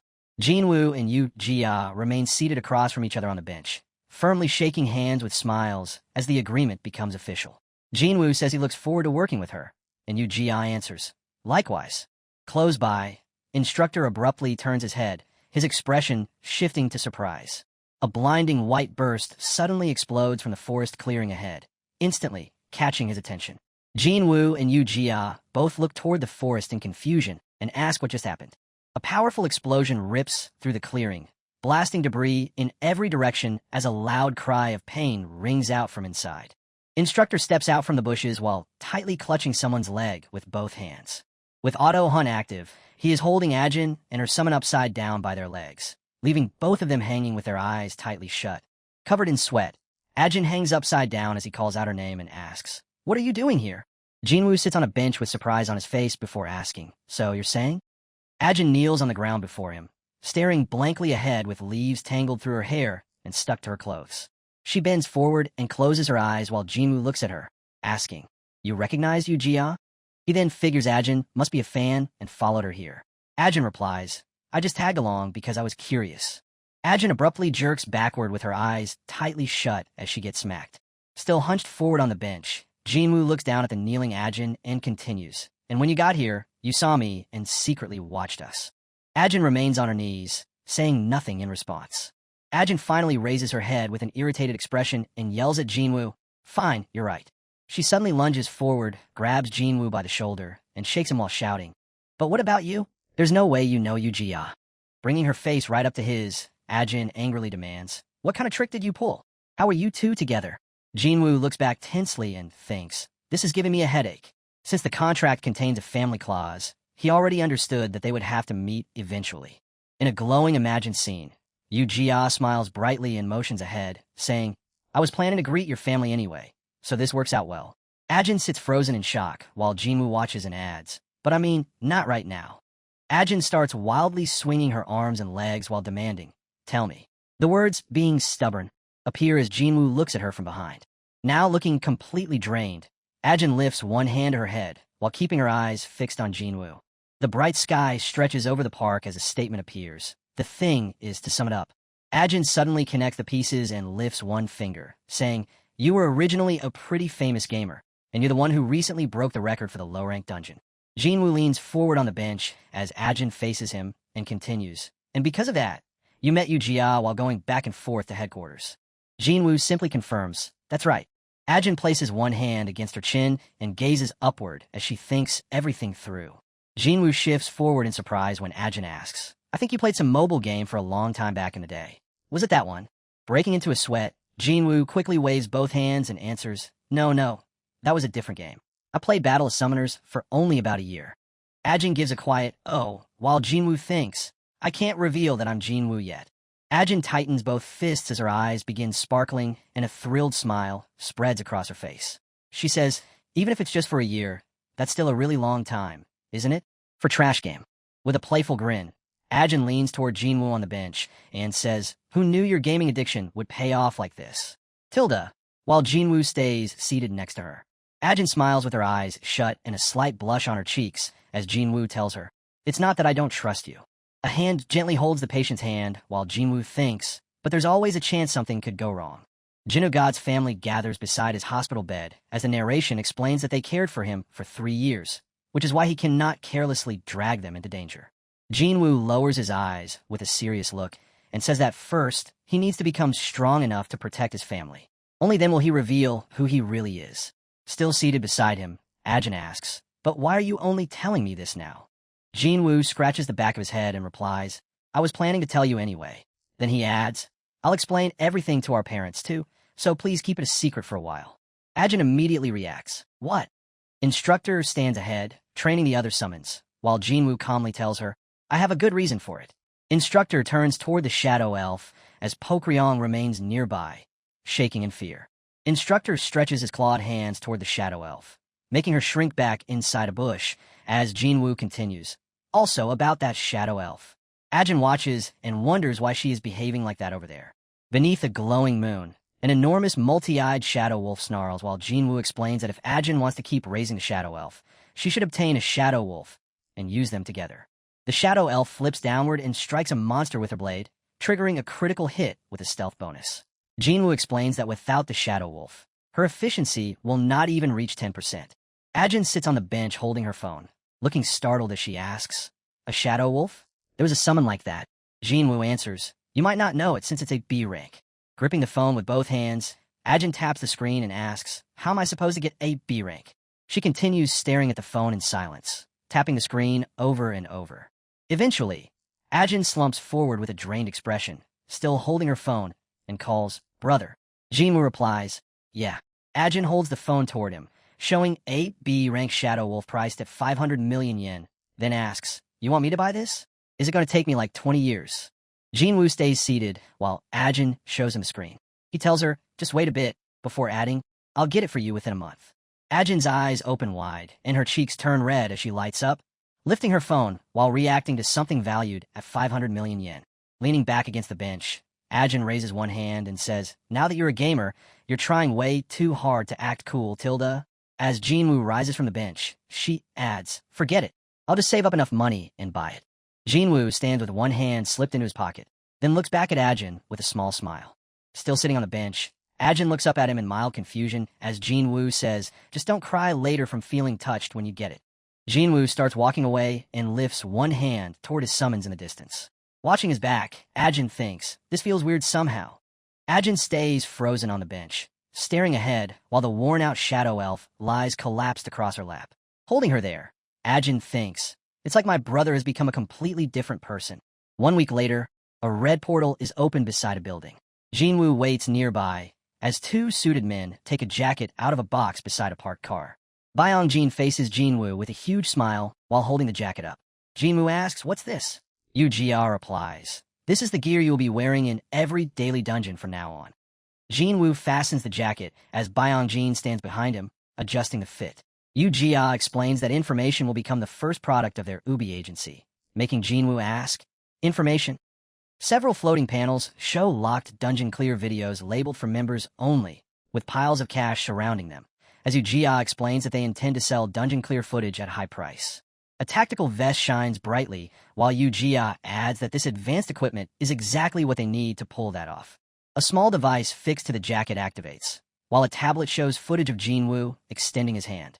Inside a dungeon, Jinwoo reaches toward a glowing blue device as several screens show the recording being captured. Yu-Jia explains that once he puts on the equipment, everything around him will be recorded in 3D. Jinwoo touches the front of the vest with a surprised expression as Yu-Jia tells him the equipment is both lightweight and elastic. Byong-jin raises one hand and adjusts the glasses on his face. Once they are on, his gloved hand makes another adjustment to the fit. Jinwoo stands there awkwardly with sweat on his face, while everyone around him puts on sunglasses and completes the recording setup.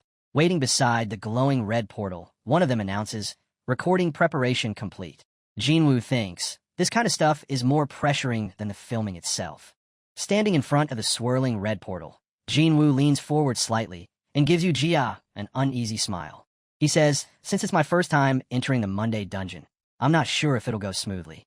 Is that okay?" Yu-Jia answers, "Yes, we're only going to use the best plays for the final edit anyway." Jinwoo turns his head calmly to the side and says, "Thank you." Standing before the glowing red portal, Jinwoo looks back with a confident smile and asks, "By the way, is it okay if I break the national record as soon as I enter?" Yu-Jia looks at him in surprise and answers, "Yes." At the same time, she thinks, didn't you just say it might not go smoothly? She starts wondering if Jinwoo is joking and whether that 1.3 billion was really such a heavy burden. Looking directly at Jinwoo, Yu-Jia tells him, "Just relax. I'm really fine with it. So just play comfortably like back in your gamer days." Jinwoo gives a simple reply, "Okay." Jinwoo steps forward into the glowing red portal as waves of energy pulse around its surface. He moves through the swirling red gateway, while the narration explains that the national record for the Monday dungeon is around 7 minutes. At this rate, wrapped in red energy inside the portal, Jinwoo forms a faint smirk and says, "I might break it too easily." As Jinwoo remains inside, the scenery around him shifts into a dark battlefield littered with scattered swords. The area is revealed to be the Monday dungeon. A crimson rune floats at the center as the narration explains that Monday is the only dungeon where attack-related runes can drop, and a player's clear time is directly tied to their ranking. A hand holds several different runes while the narration adds that attack runes are absolutely necessary, since without them, a player cannot do anything. Jinwoo faces an enormous dark field as the dungeon rules are explained. It is a defense dungeon where the player has to survive for 30 minutes against an undead legion advancing toward them. Under the darkened sky, a squad of armed skeletons charges forward with weapons raised. A leaderboard displaying the national rankings appears as the narration explains exactly why clear time is considered so important. A hooded lick rises above a massive army of undead while holding a glowing orb, and it is revealed that the dungeon ends the moment the final boss, the lick, is defeated. Jinwoo presses the small glowing device fixed to his jacket, producing a soft sound. The narration explains that immediately going after the boss is the usual strategy, while Jinwoo says, "Looks like the gear is working well." He stays where he is and looks straight ahead as a blue system panel appears beside him. The interface shows 3 selectable teams labeled A, B, and C, while the narration explains that every player can prepare as many as 3 teams. Jinwoo reaches out and taps the screen as it is explained that he has already created separate teams for normal play, PvP, and daily dungeons. Several summons materialize beside him, including a combat sheriff and mini Kong, as the system confirms their summoning. Next, a robed figure and a golden fairy appear in shining light, with their summons also confirmed.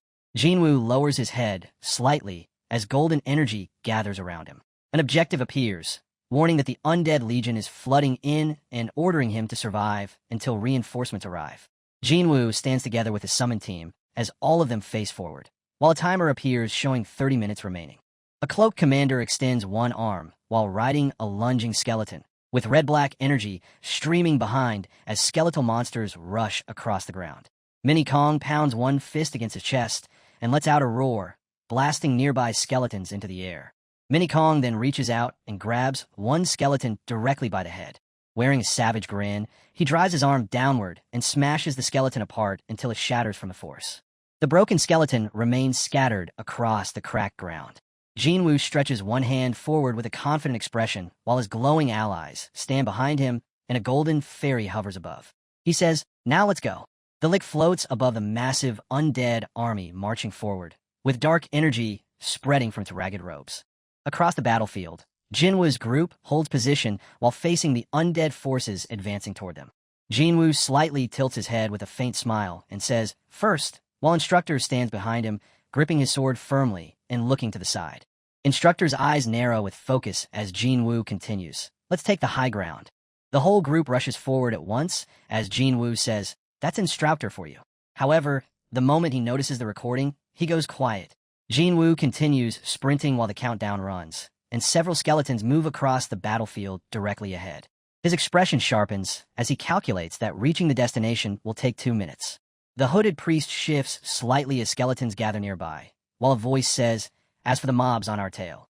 Instructor drives his sword upward into a skeleton's head, sending blood spraying across the scene.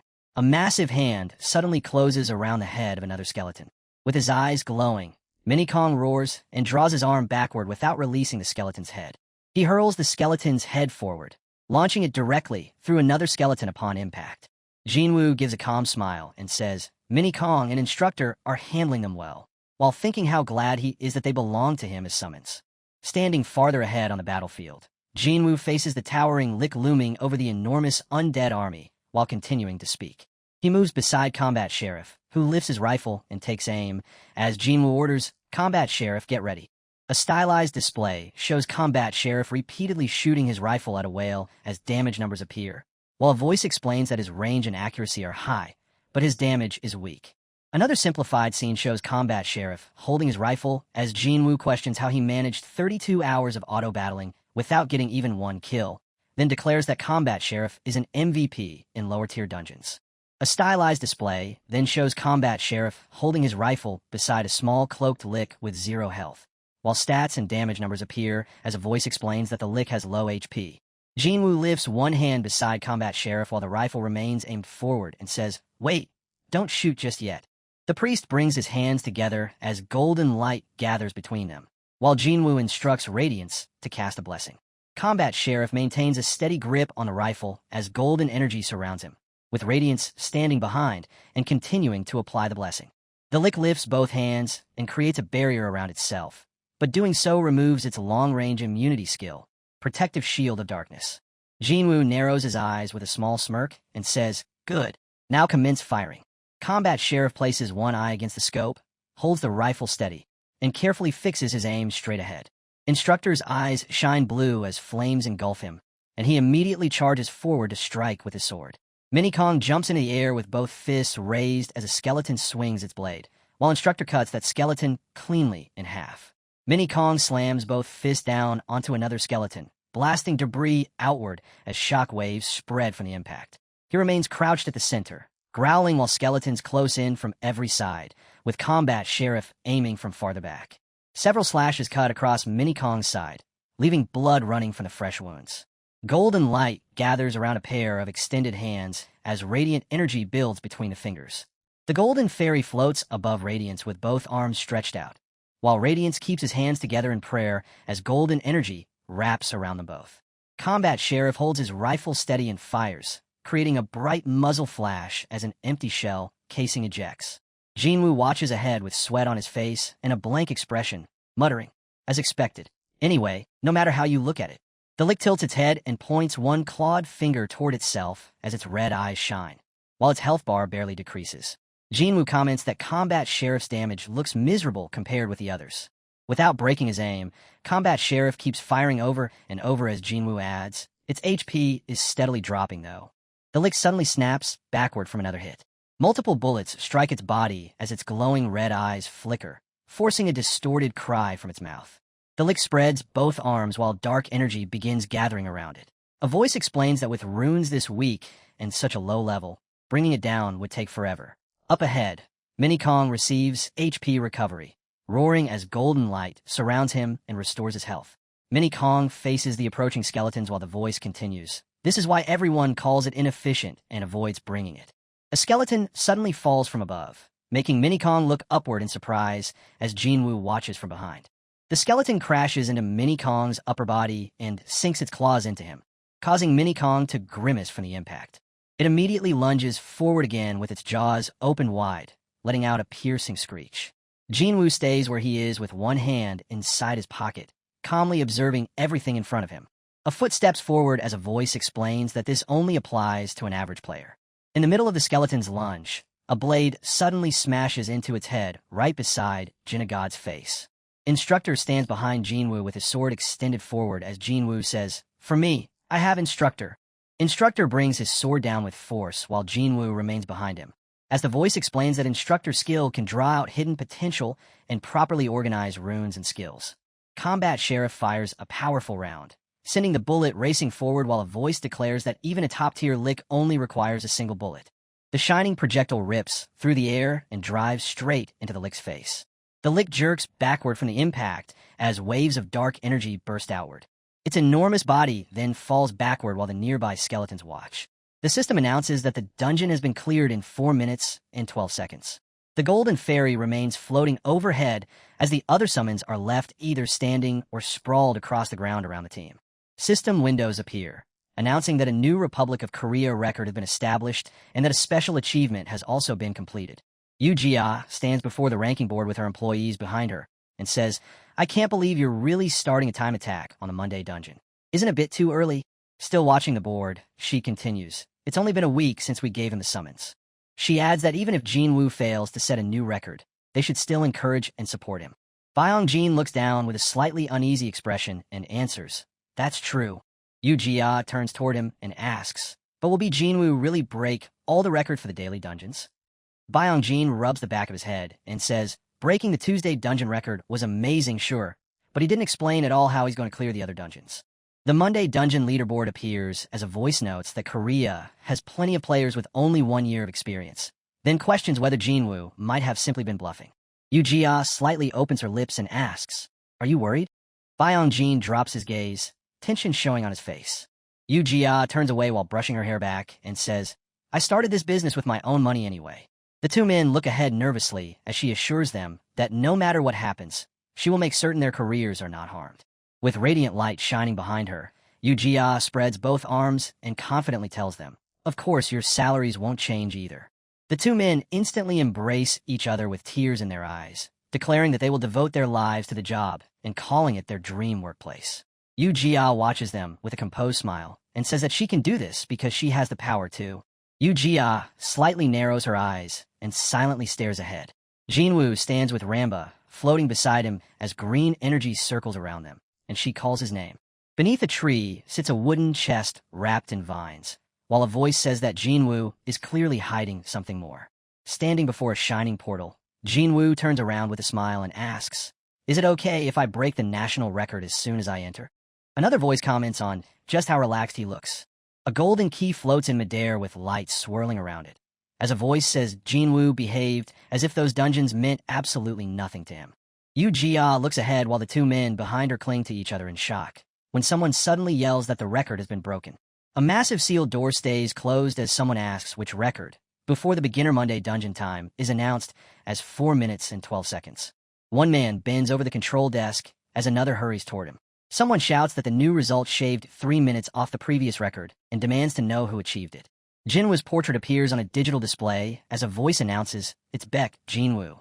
Both men stare with their eyes wide open, one muttering, "Crazy," while the other says, "Incredible." Yu-Jia stand behind them as everyone near the monitors reacts in disbelief, then says he broke the record on his first try. She raises both trembling hands and says, "It actually worked." Her fingers slowly curl into a fist as she says, "This business." A confident smile spreads across her face as she continues. "At the very least, it will be a solid success." Folding her arms, Yu-Jia adds, "But if things go right, we've hit the jackpot." Jinwoo stands before the glowing sunset, with his summons gathered behind him. A blue portal suddenly swirls open across the ground. Keeping a calm face, Jinwoo says, "I've got something to do," then logs off. He presses the red button on his jacket, ending the recording. Looking at the floating blue interface, Jinwoo says that everything from here onward will be an endless grind. A system window appears, asking if he wants to start auto battle with his current team. Inside a glowing daily dungeon chamber, tiny figures keep moving. The narration explains that clearing daily dungeons unlocks auto battle, letting his summons repeatedly run them. A small fairy in sunglasses crosses her arms while coins, gems, and potions automatically stack around her. Jinwoo taps "Yes" on the floating screen, returning the training instructor to his inventory. He stays before the glowing interface while instructor is sent back into the inventory. Next, Jinwoo summons a wind fairy, and Ramba materializes before him, floating with her eyes shut. Jinwoo faces her and says, "You'll handle the Monday dungeon grind."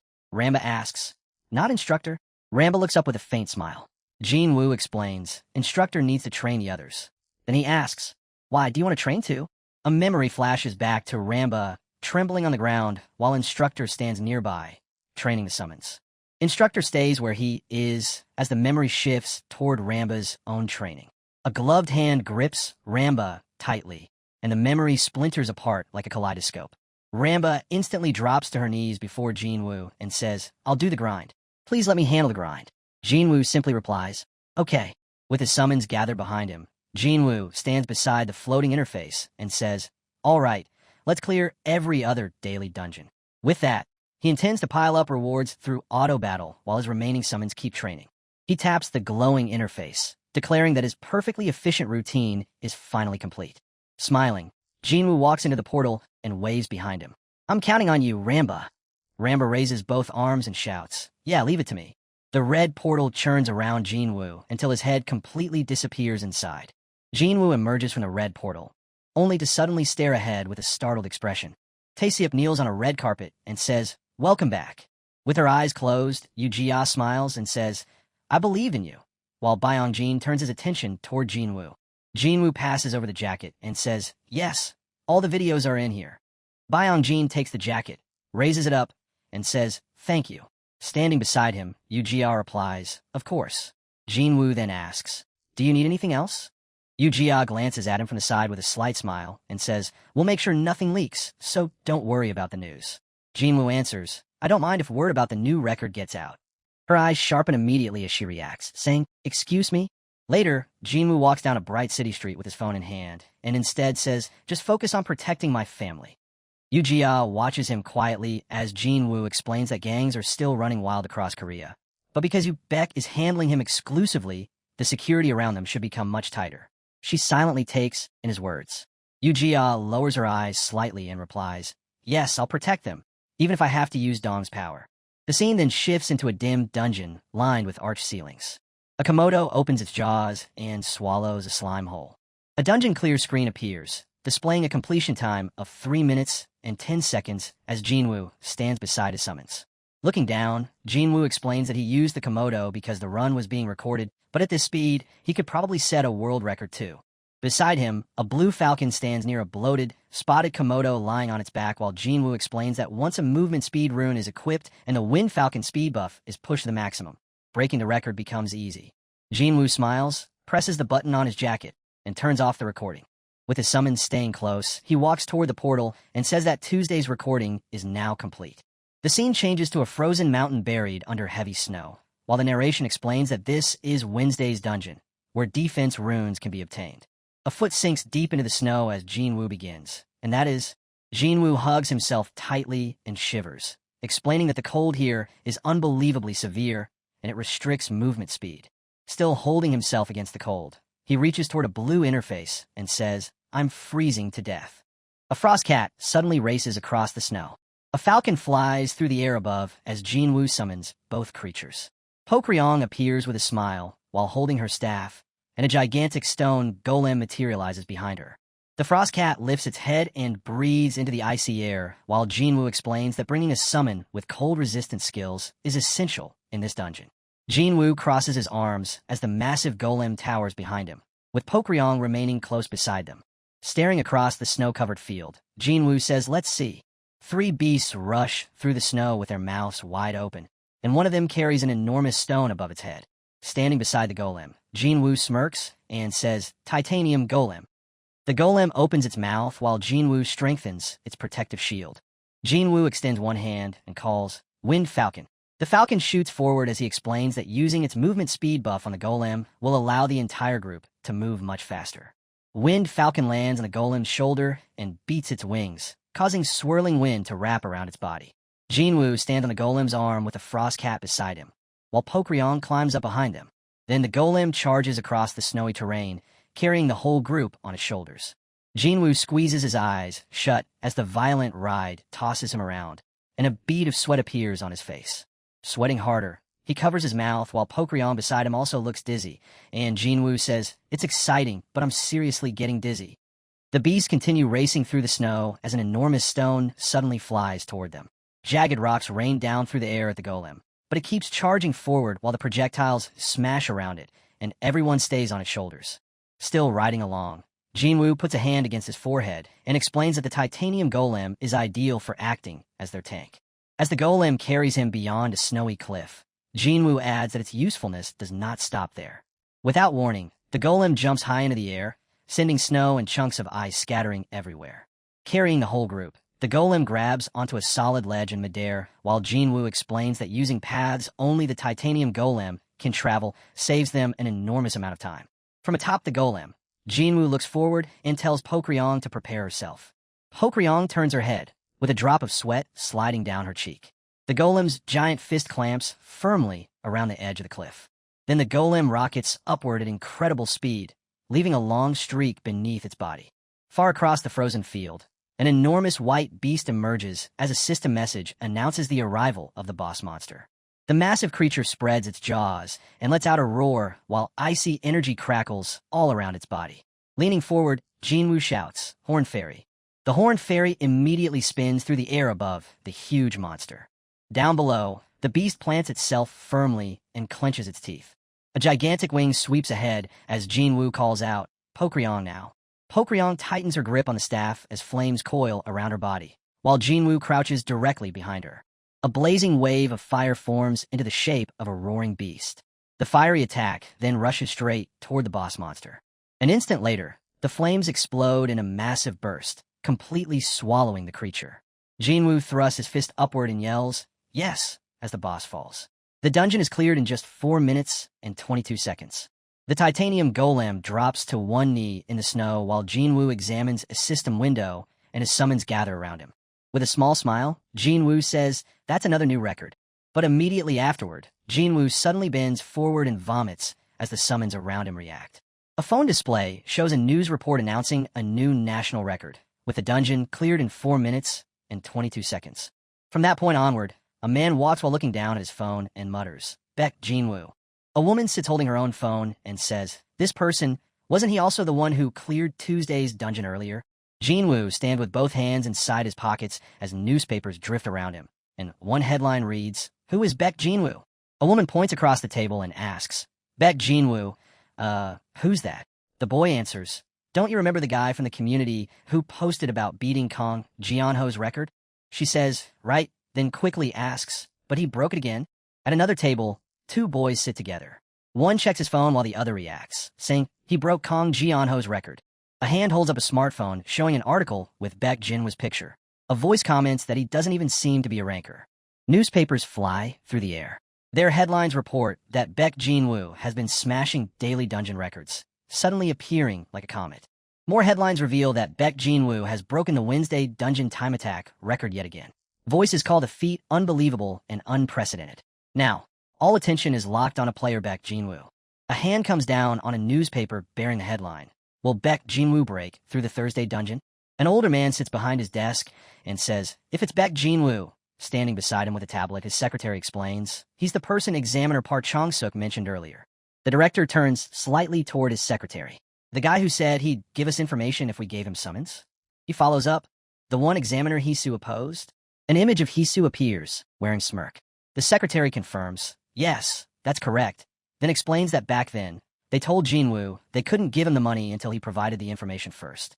Leaning back in his chair, the director says, but it looks like that information was real, before acknowledging that it certainly seems to be the case. The view closes in on the director's face. A drop of sweat forms as he slowly exhales. Two shadowy figures appear behind him with wide grins as the director remains seated between them. The narration recalls that, at the time, Examiner Hisu's argument had made some sense. The director confidently lifts one hand while confetti rains around him. The narration declares, however, in politics, results are the only thing that matters. Jinwoo calmly raises his hand as the director celebrates from his shoulder. The narration explains that if he had supported Baek Jinwoo, he could have gained public praise and considerably more votes. The director props his head against one hand and remarks that Hisu has obviously lost his touch. After all, he kicked away a blessing that had walked directly through their door. The secretary lowers his gaze to the tablet as the director calls, first of all, secretary. He responds at once, yes, director. Remaining behind his desk, the director orders, try contacting player Baek Jinwoo again. Surprised, the secretary asks, pardon? Directly from our end? The director replies, yeah, I thought it was fake, but it turned out to be real. Narrowing one eye, the director declares, we need to get a hold of him by any means necessary. A glowing red rune appears alongside a blue item. The narration explains that runes can be obtained from the Monday and Wednesday dungeons. An item icon hovers over shattered stone ruins. The narration explains that clearing the Tuesday dungeon rewards polishing agents. A pair of feet emerges through a portal, wrapped in glowing blue energy. Jinwoo stands at the front with instructor positioned behind him. Together, they stare across the rocky ground stretching ahead. A glowing book floats inside golden light. The narration explains that skill books are rewarded in the Thursday dungeon, but they cannot grant any unique skills belonging to a summon. Jinwoo gazes forward with a slight smile. The narration adds that skill books also cannot unlock latent ability skills, since only an instructor can awaken those. Instructor pulls his glove tight while Ramba dangles limply beside him. Even so, the narration explains that plenty of other useful skills can still drop, so clearing this dungeon remains worthwhile. Jinwoo drags himself away from a portal-marked Sunday dungeon. Nearby, a sign says, good work, and please never come back. The narration explains that, because of this, there is no reason for him to clear the Sunday dungeon.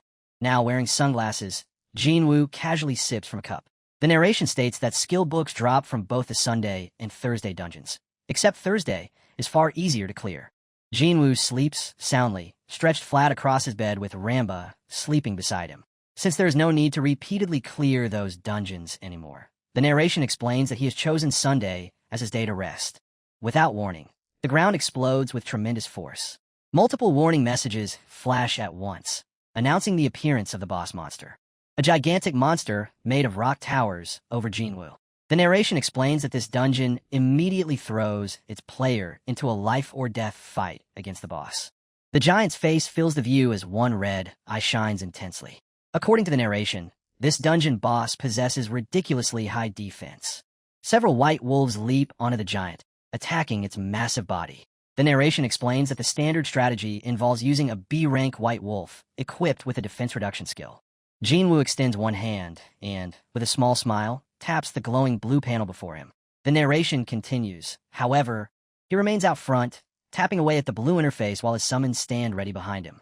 A gigantic stone fist suddenly smashes downward with overwhelming power, blasting debris in every direction. The golem follows by stomping its foot into the ground, scattering even more debris around itself. Surrounded by a swirling golden aura, Jinwoo stays perfectly calm while the golem looms behind him. The narration states, it does not matter if you just beat it down with extreme damage. Jinwoo raises one hand slightly and says, I cannot put this video up for sale. A Chibai Jinwoo dressed as a chef flashes a thumbs up. Jinwoo continues explaining that all he is doing is mindlessly crushing the boss with an elite squad. Closing his eyes, Jinwoo says he should simply tell them to reduce its defense using a white wolf, then end the battle with an extreme damage combo.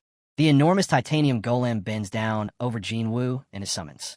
Jinwoo explains that there are still tricks they can use to break the record. Jinwoo and his summons stand atop the golem, while a roaring earth golem faces them. He explains that its head is the weak point, so that is where they need to attack, and that is exactly why he uses the titanium golem. The titanium golem and earth golem stand almost face to face, with chunks of broken debris dropping between them. The falcon spreads its wings fully as swirling energy begins gathering around its body. Ramba raises her staff, and a glowing green aura starts forming around her. Jinwoo reaches one hand forward and calls, "Pokryong, instructor."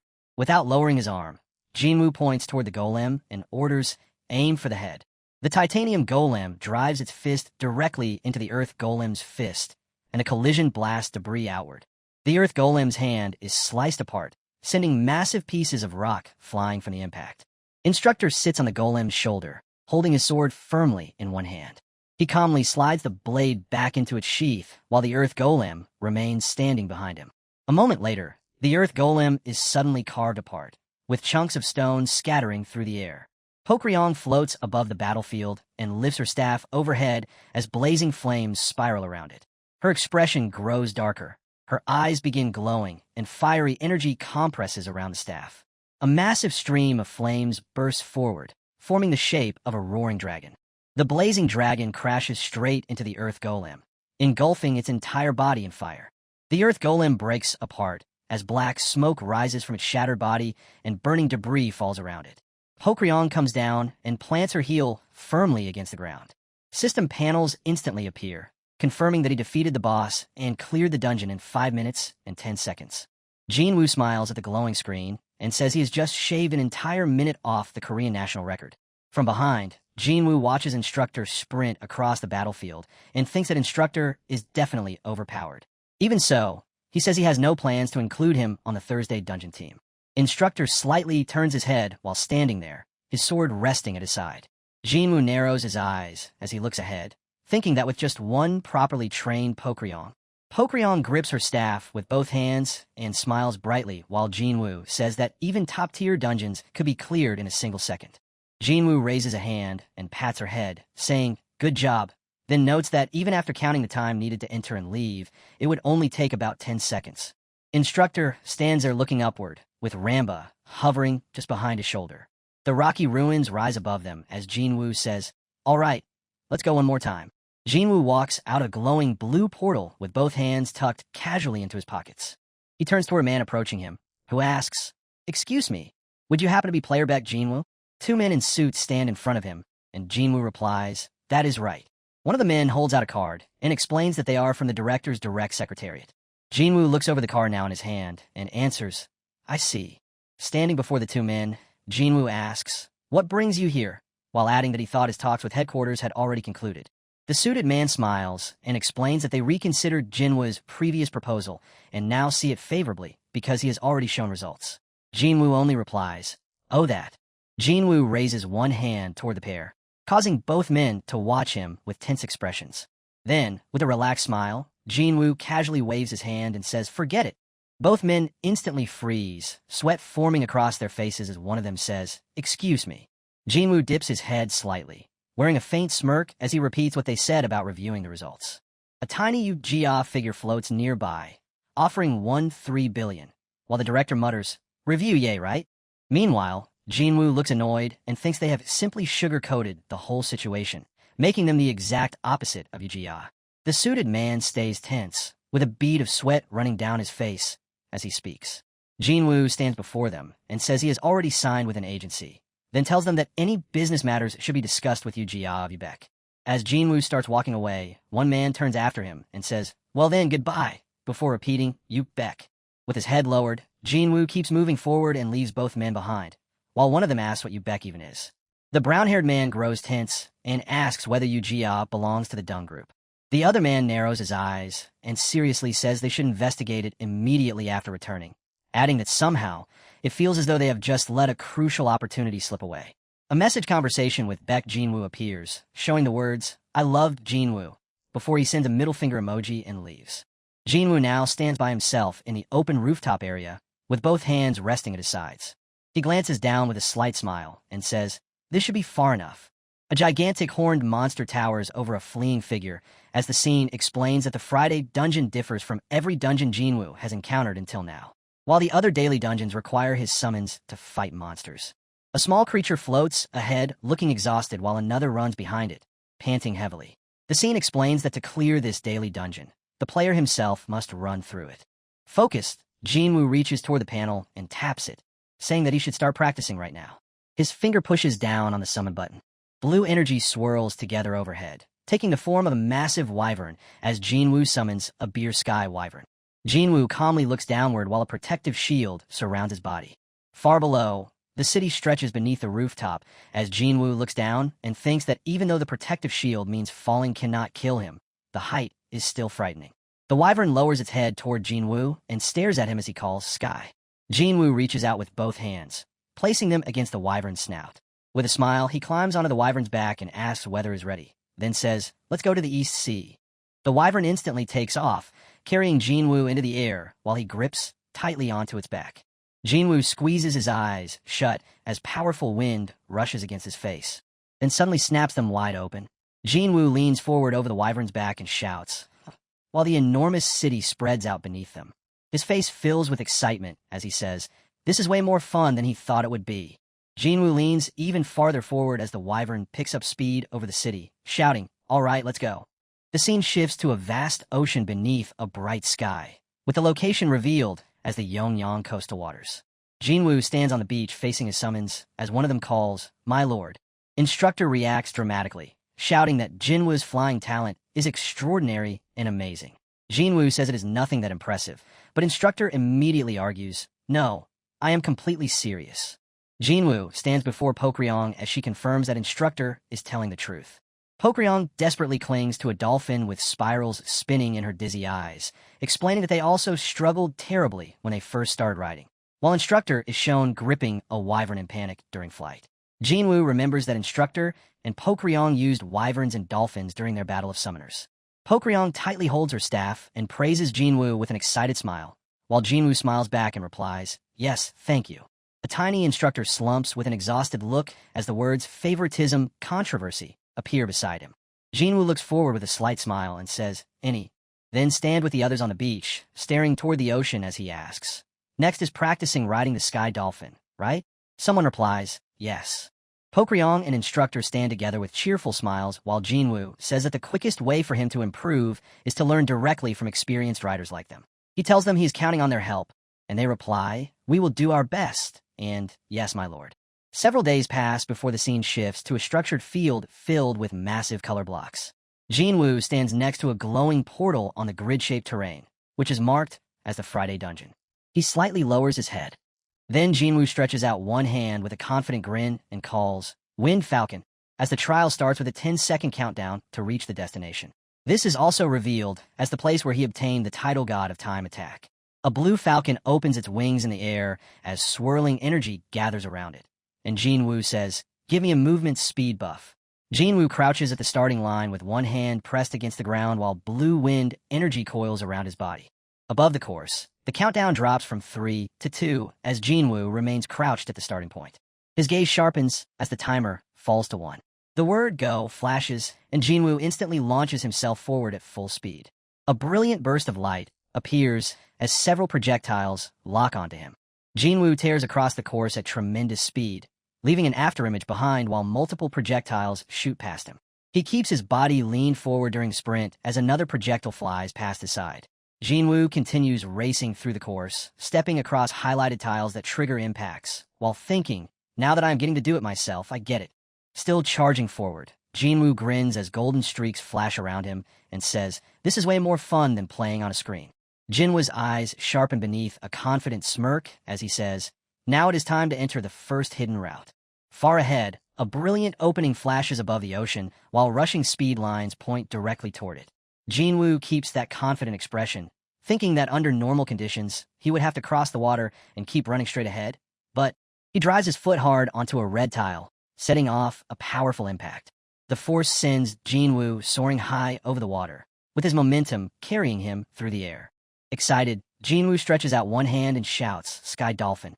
A blue dolphin emerges from swirling water as Jinwoo summons a sky dolphin. In chibi form, Jinwoo clings tightly around the dolphin, his cheeks puffed out. A massive splash explodes around them, throwing water in every direction. Jinwoo rides the dolphin beneath the ocean surface as fish swim nearby, thinking that traveling underwater with the sky dolphin allows him to avoid every obstacle above. Still beneath the water, Jinwoo narrows his eyes while trails of bubbles stream past his face. The dolphin suddenly shoots out of the ocean and launches into the sky with Jinwoo still on its back, and he shouts, "Sky Wyvern." Jinwoo continues riding the dolphin through the air with water streaming behind him as he says, "From here on out." He forcefully stomps his foot against the dolphin's body, producing a sharp impact. Jinwoo grabs firmly onto the wyvern's back as it surges forward, shouting about his flying time. Flying straight ahead on the wyvern, Jinwoo says, "I just need to fly over the remaining obstacles." The wyvern speeds directly toward the glowing finish line, labeled goal.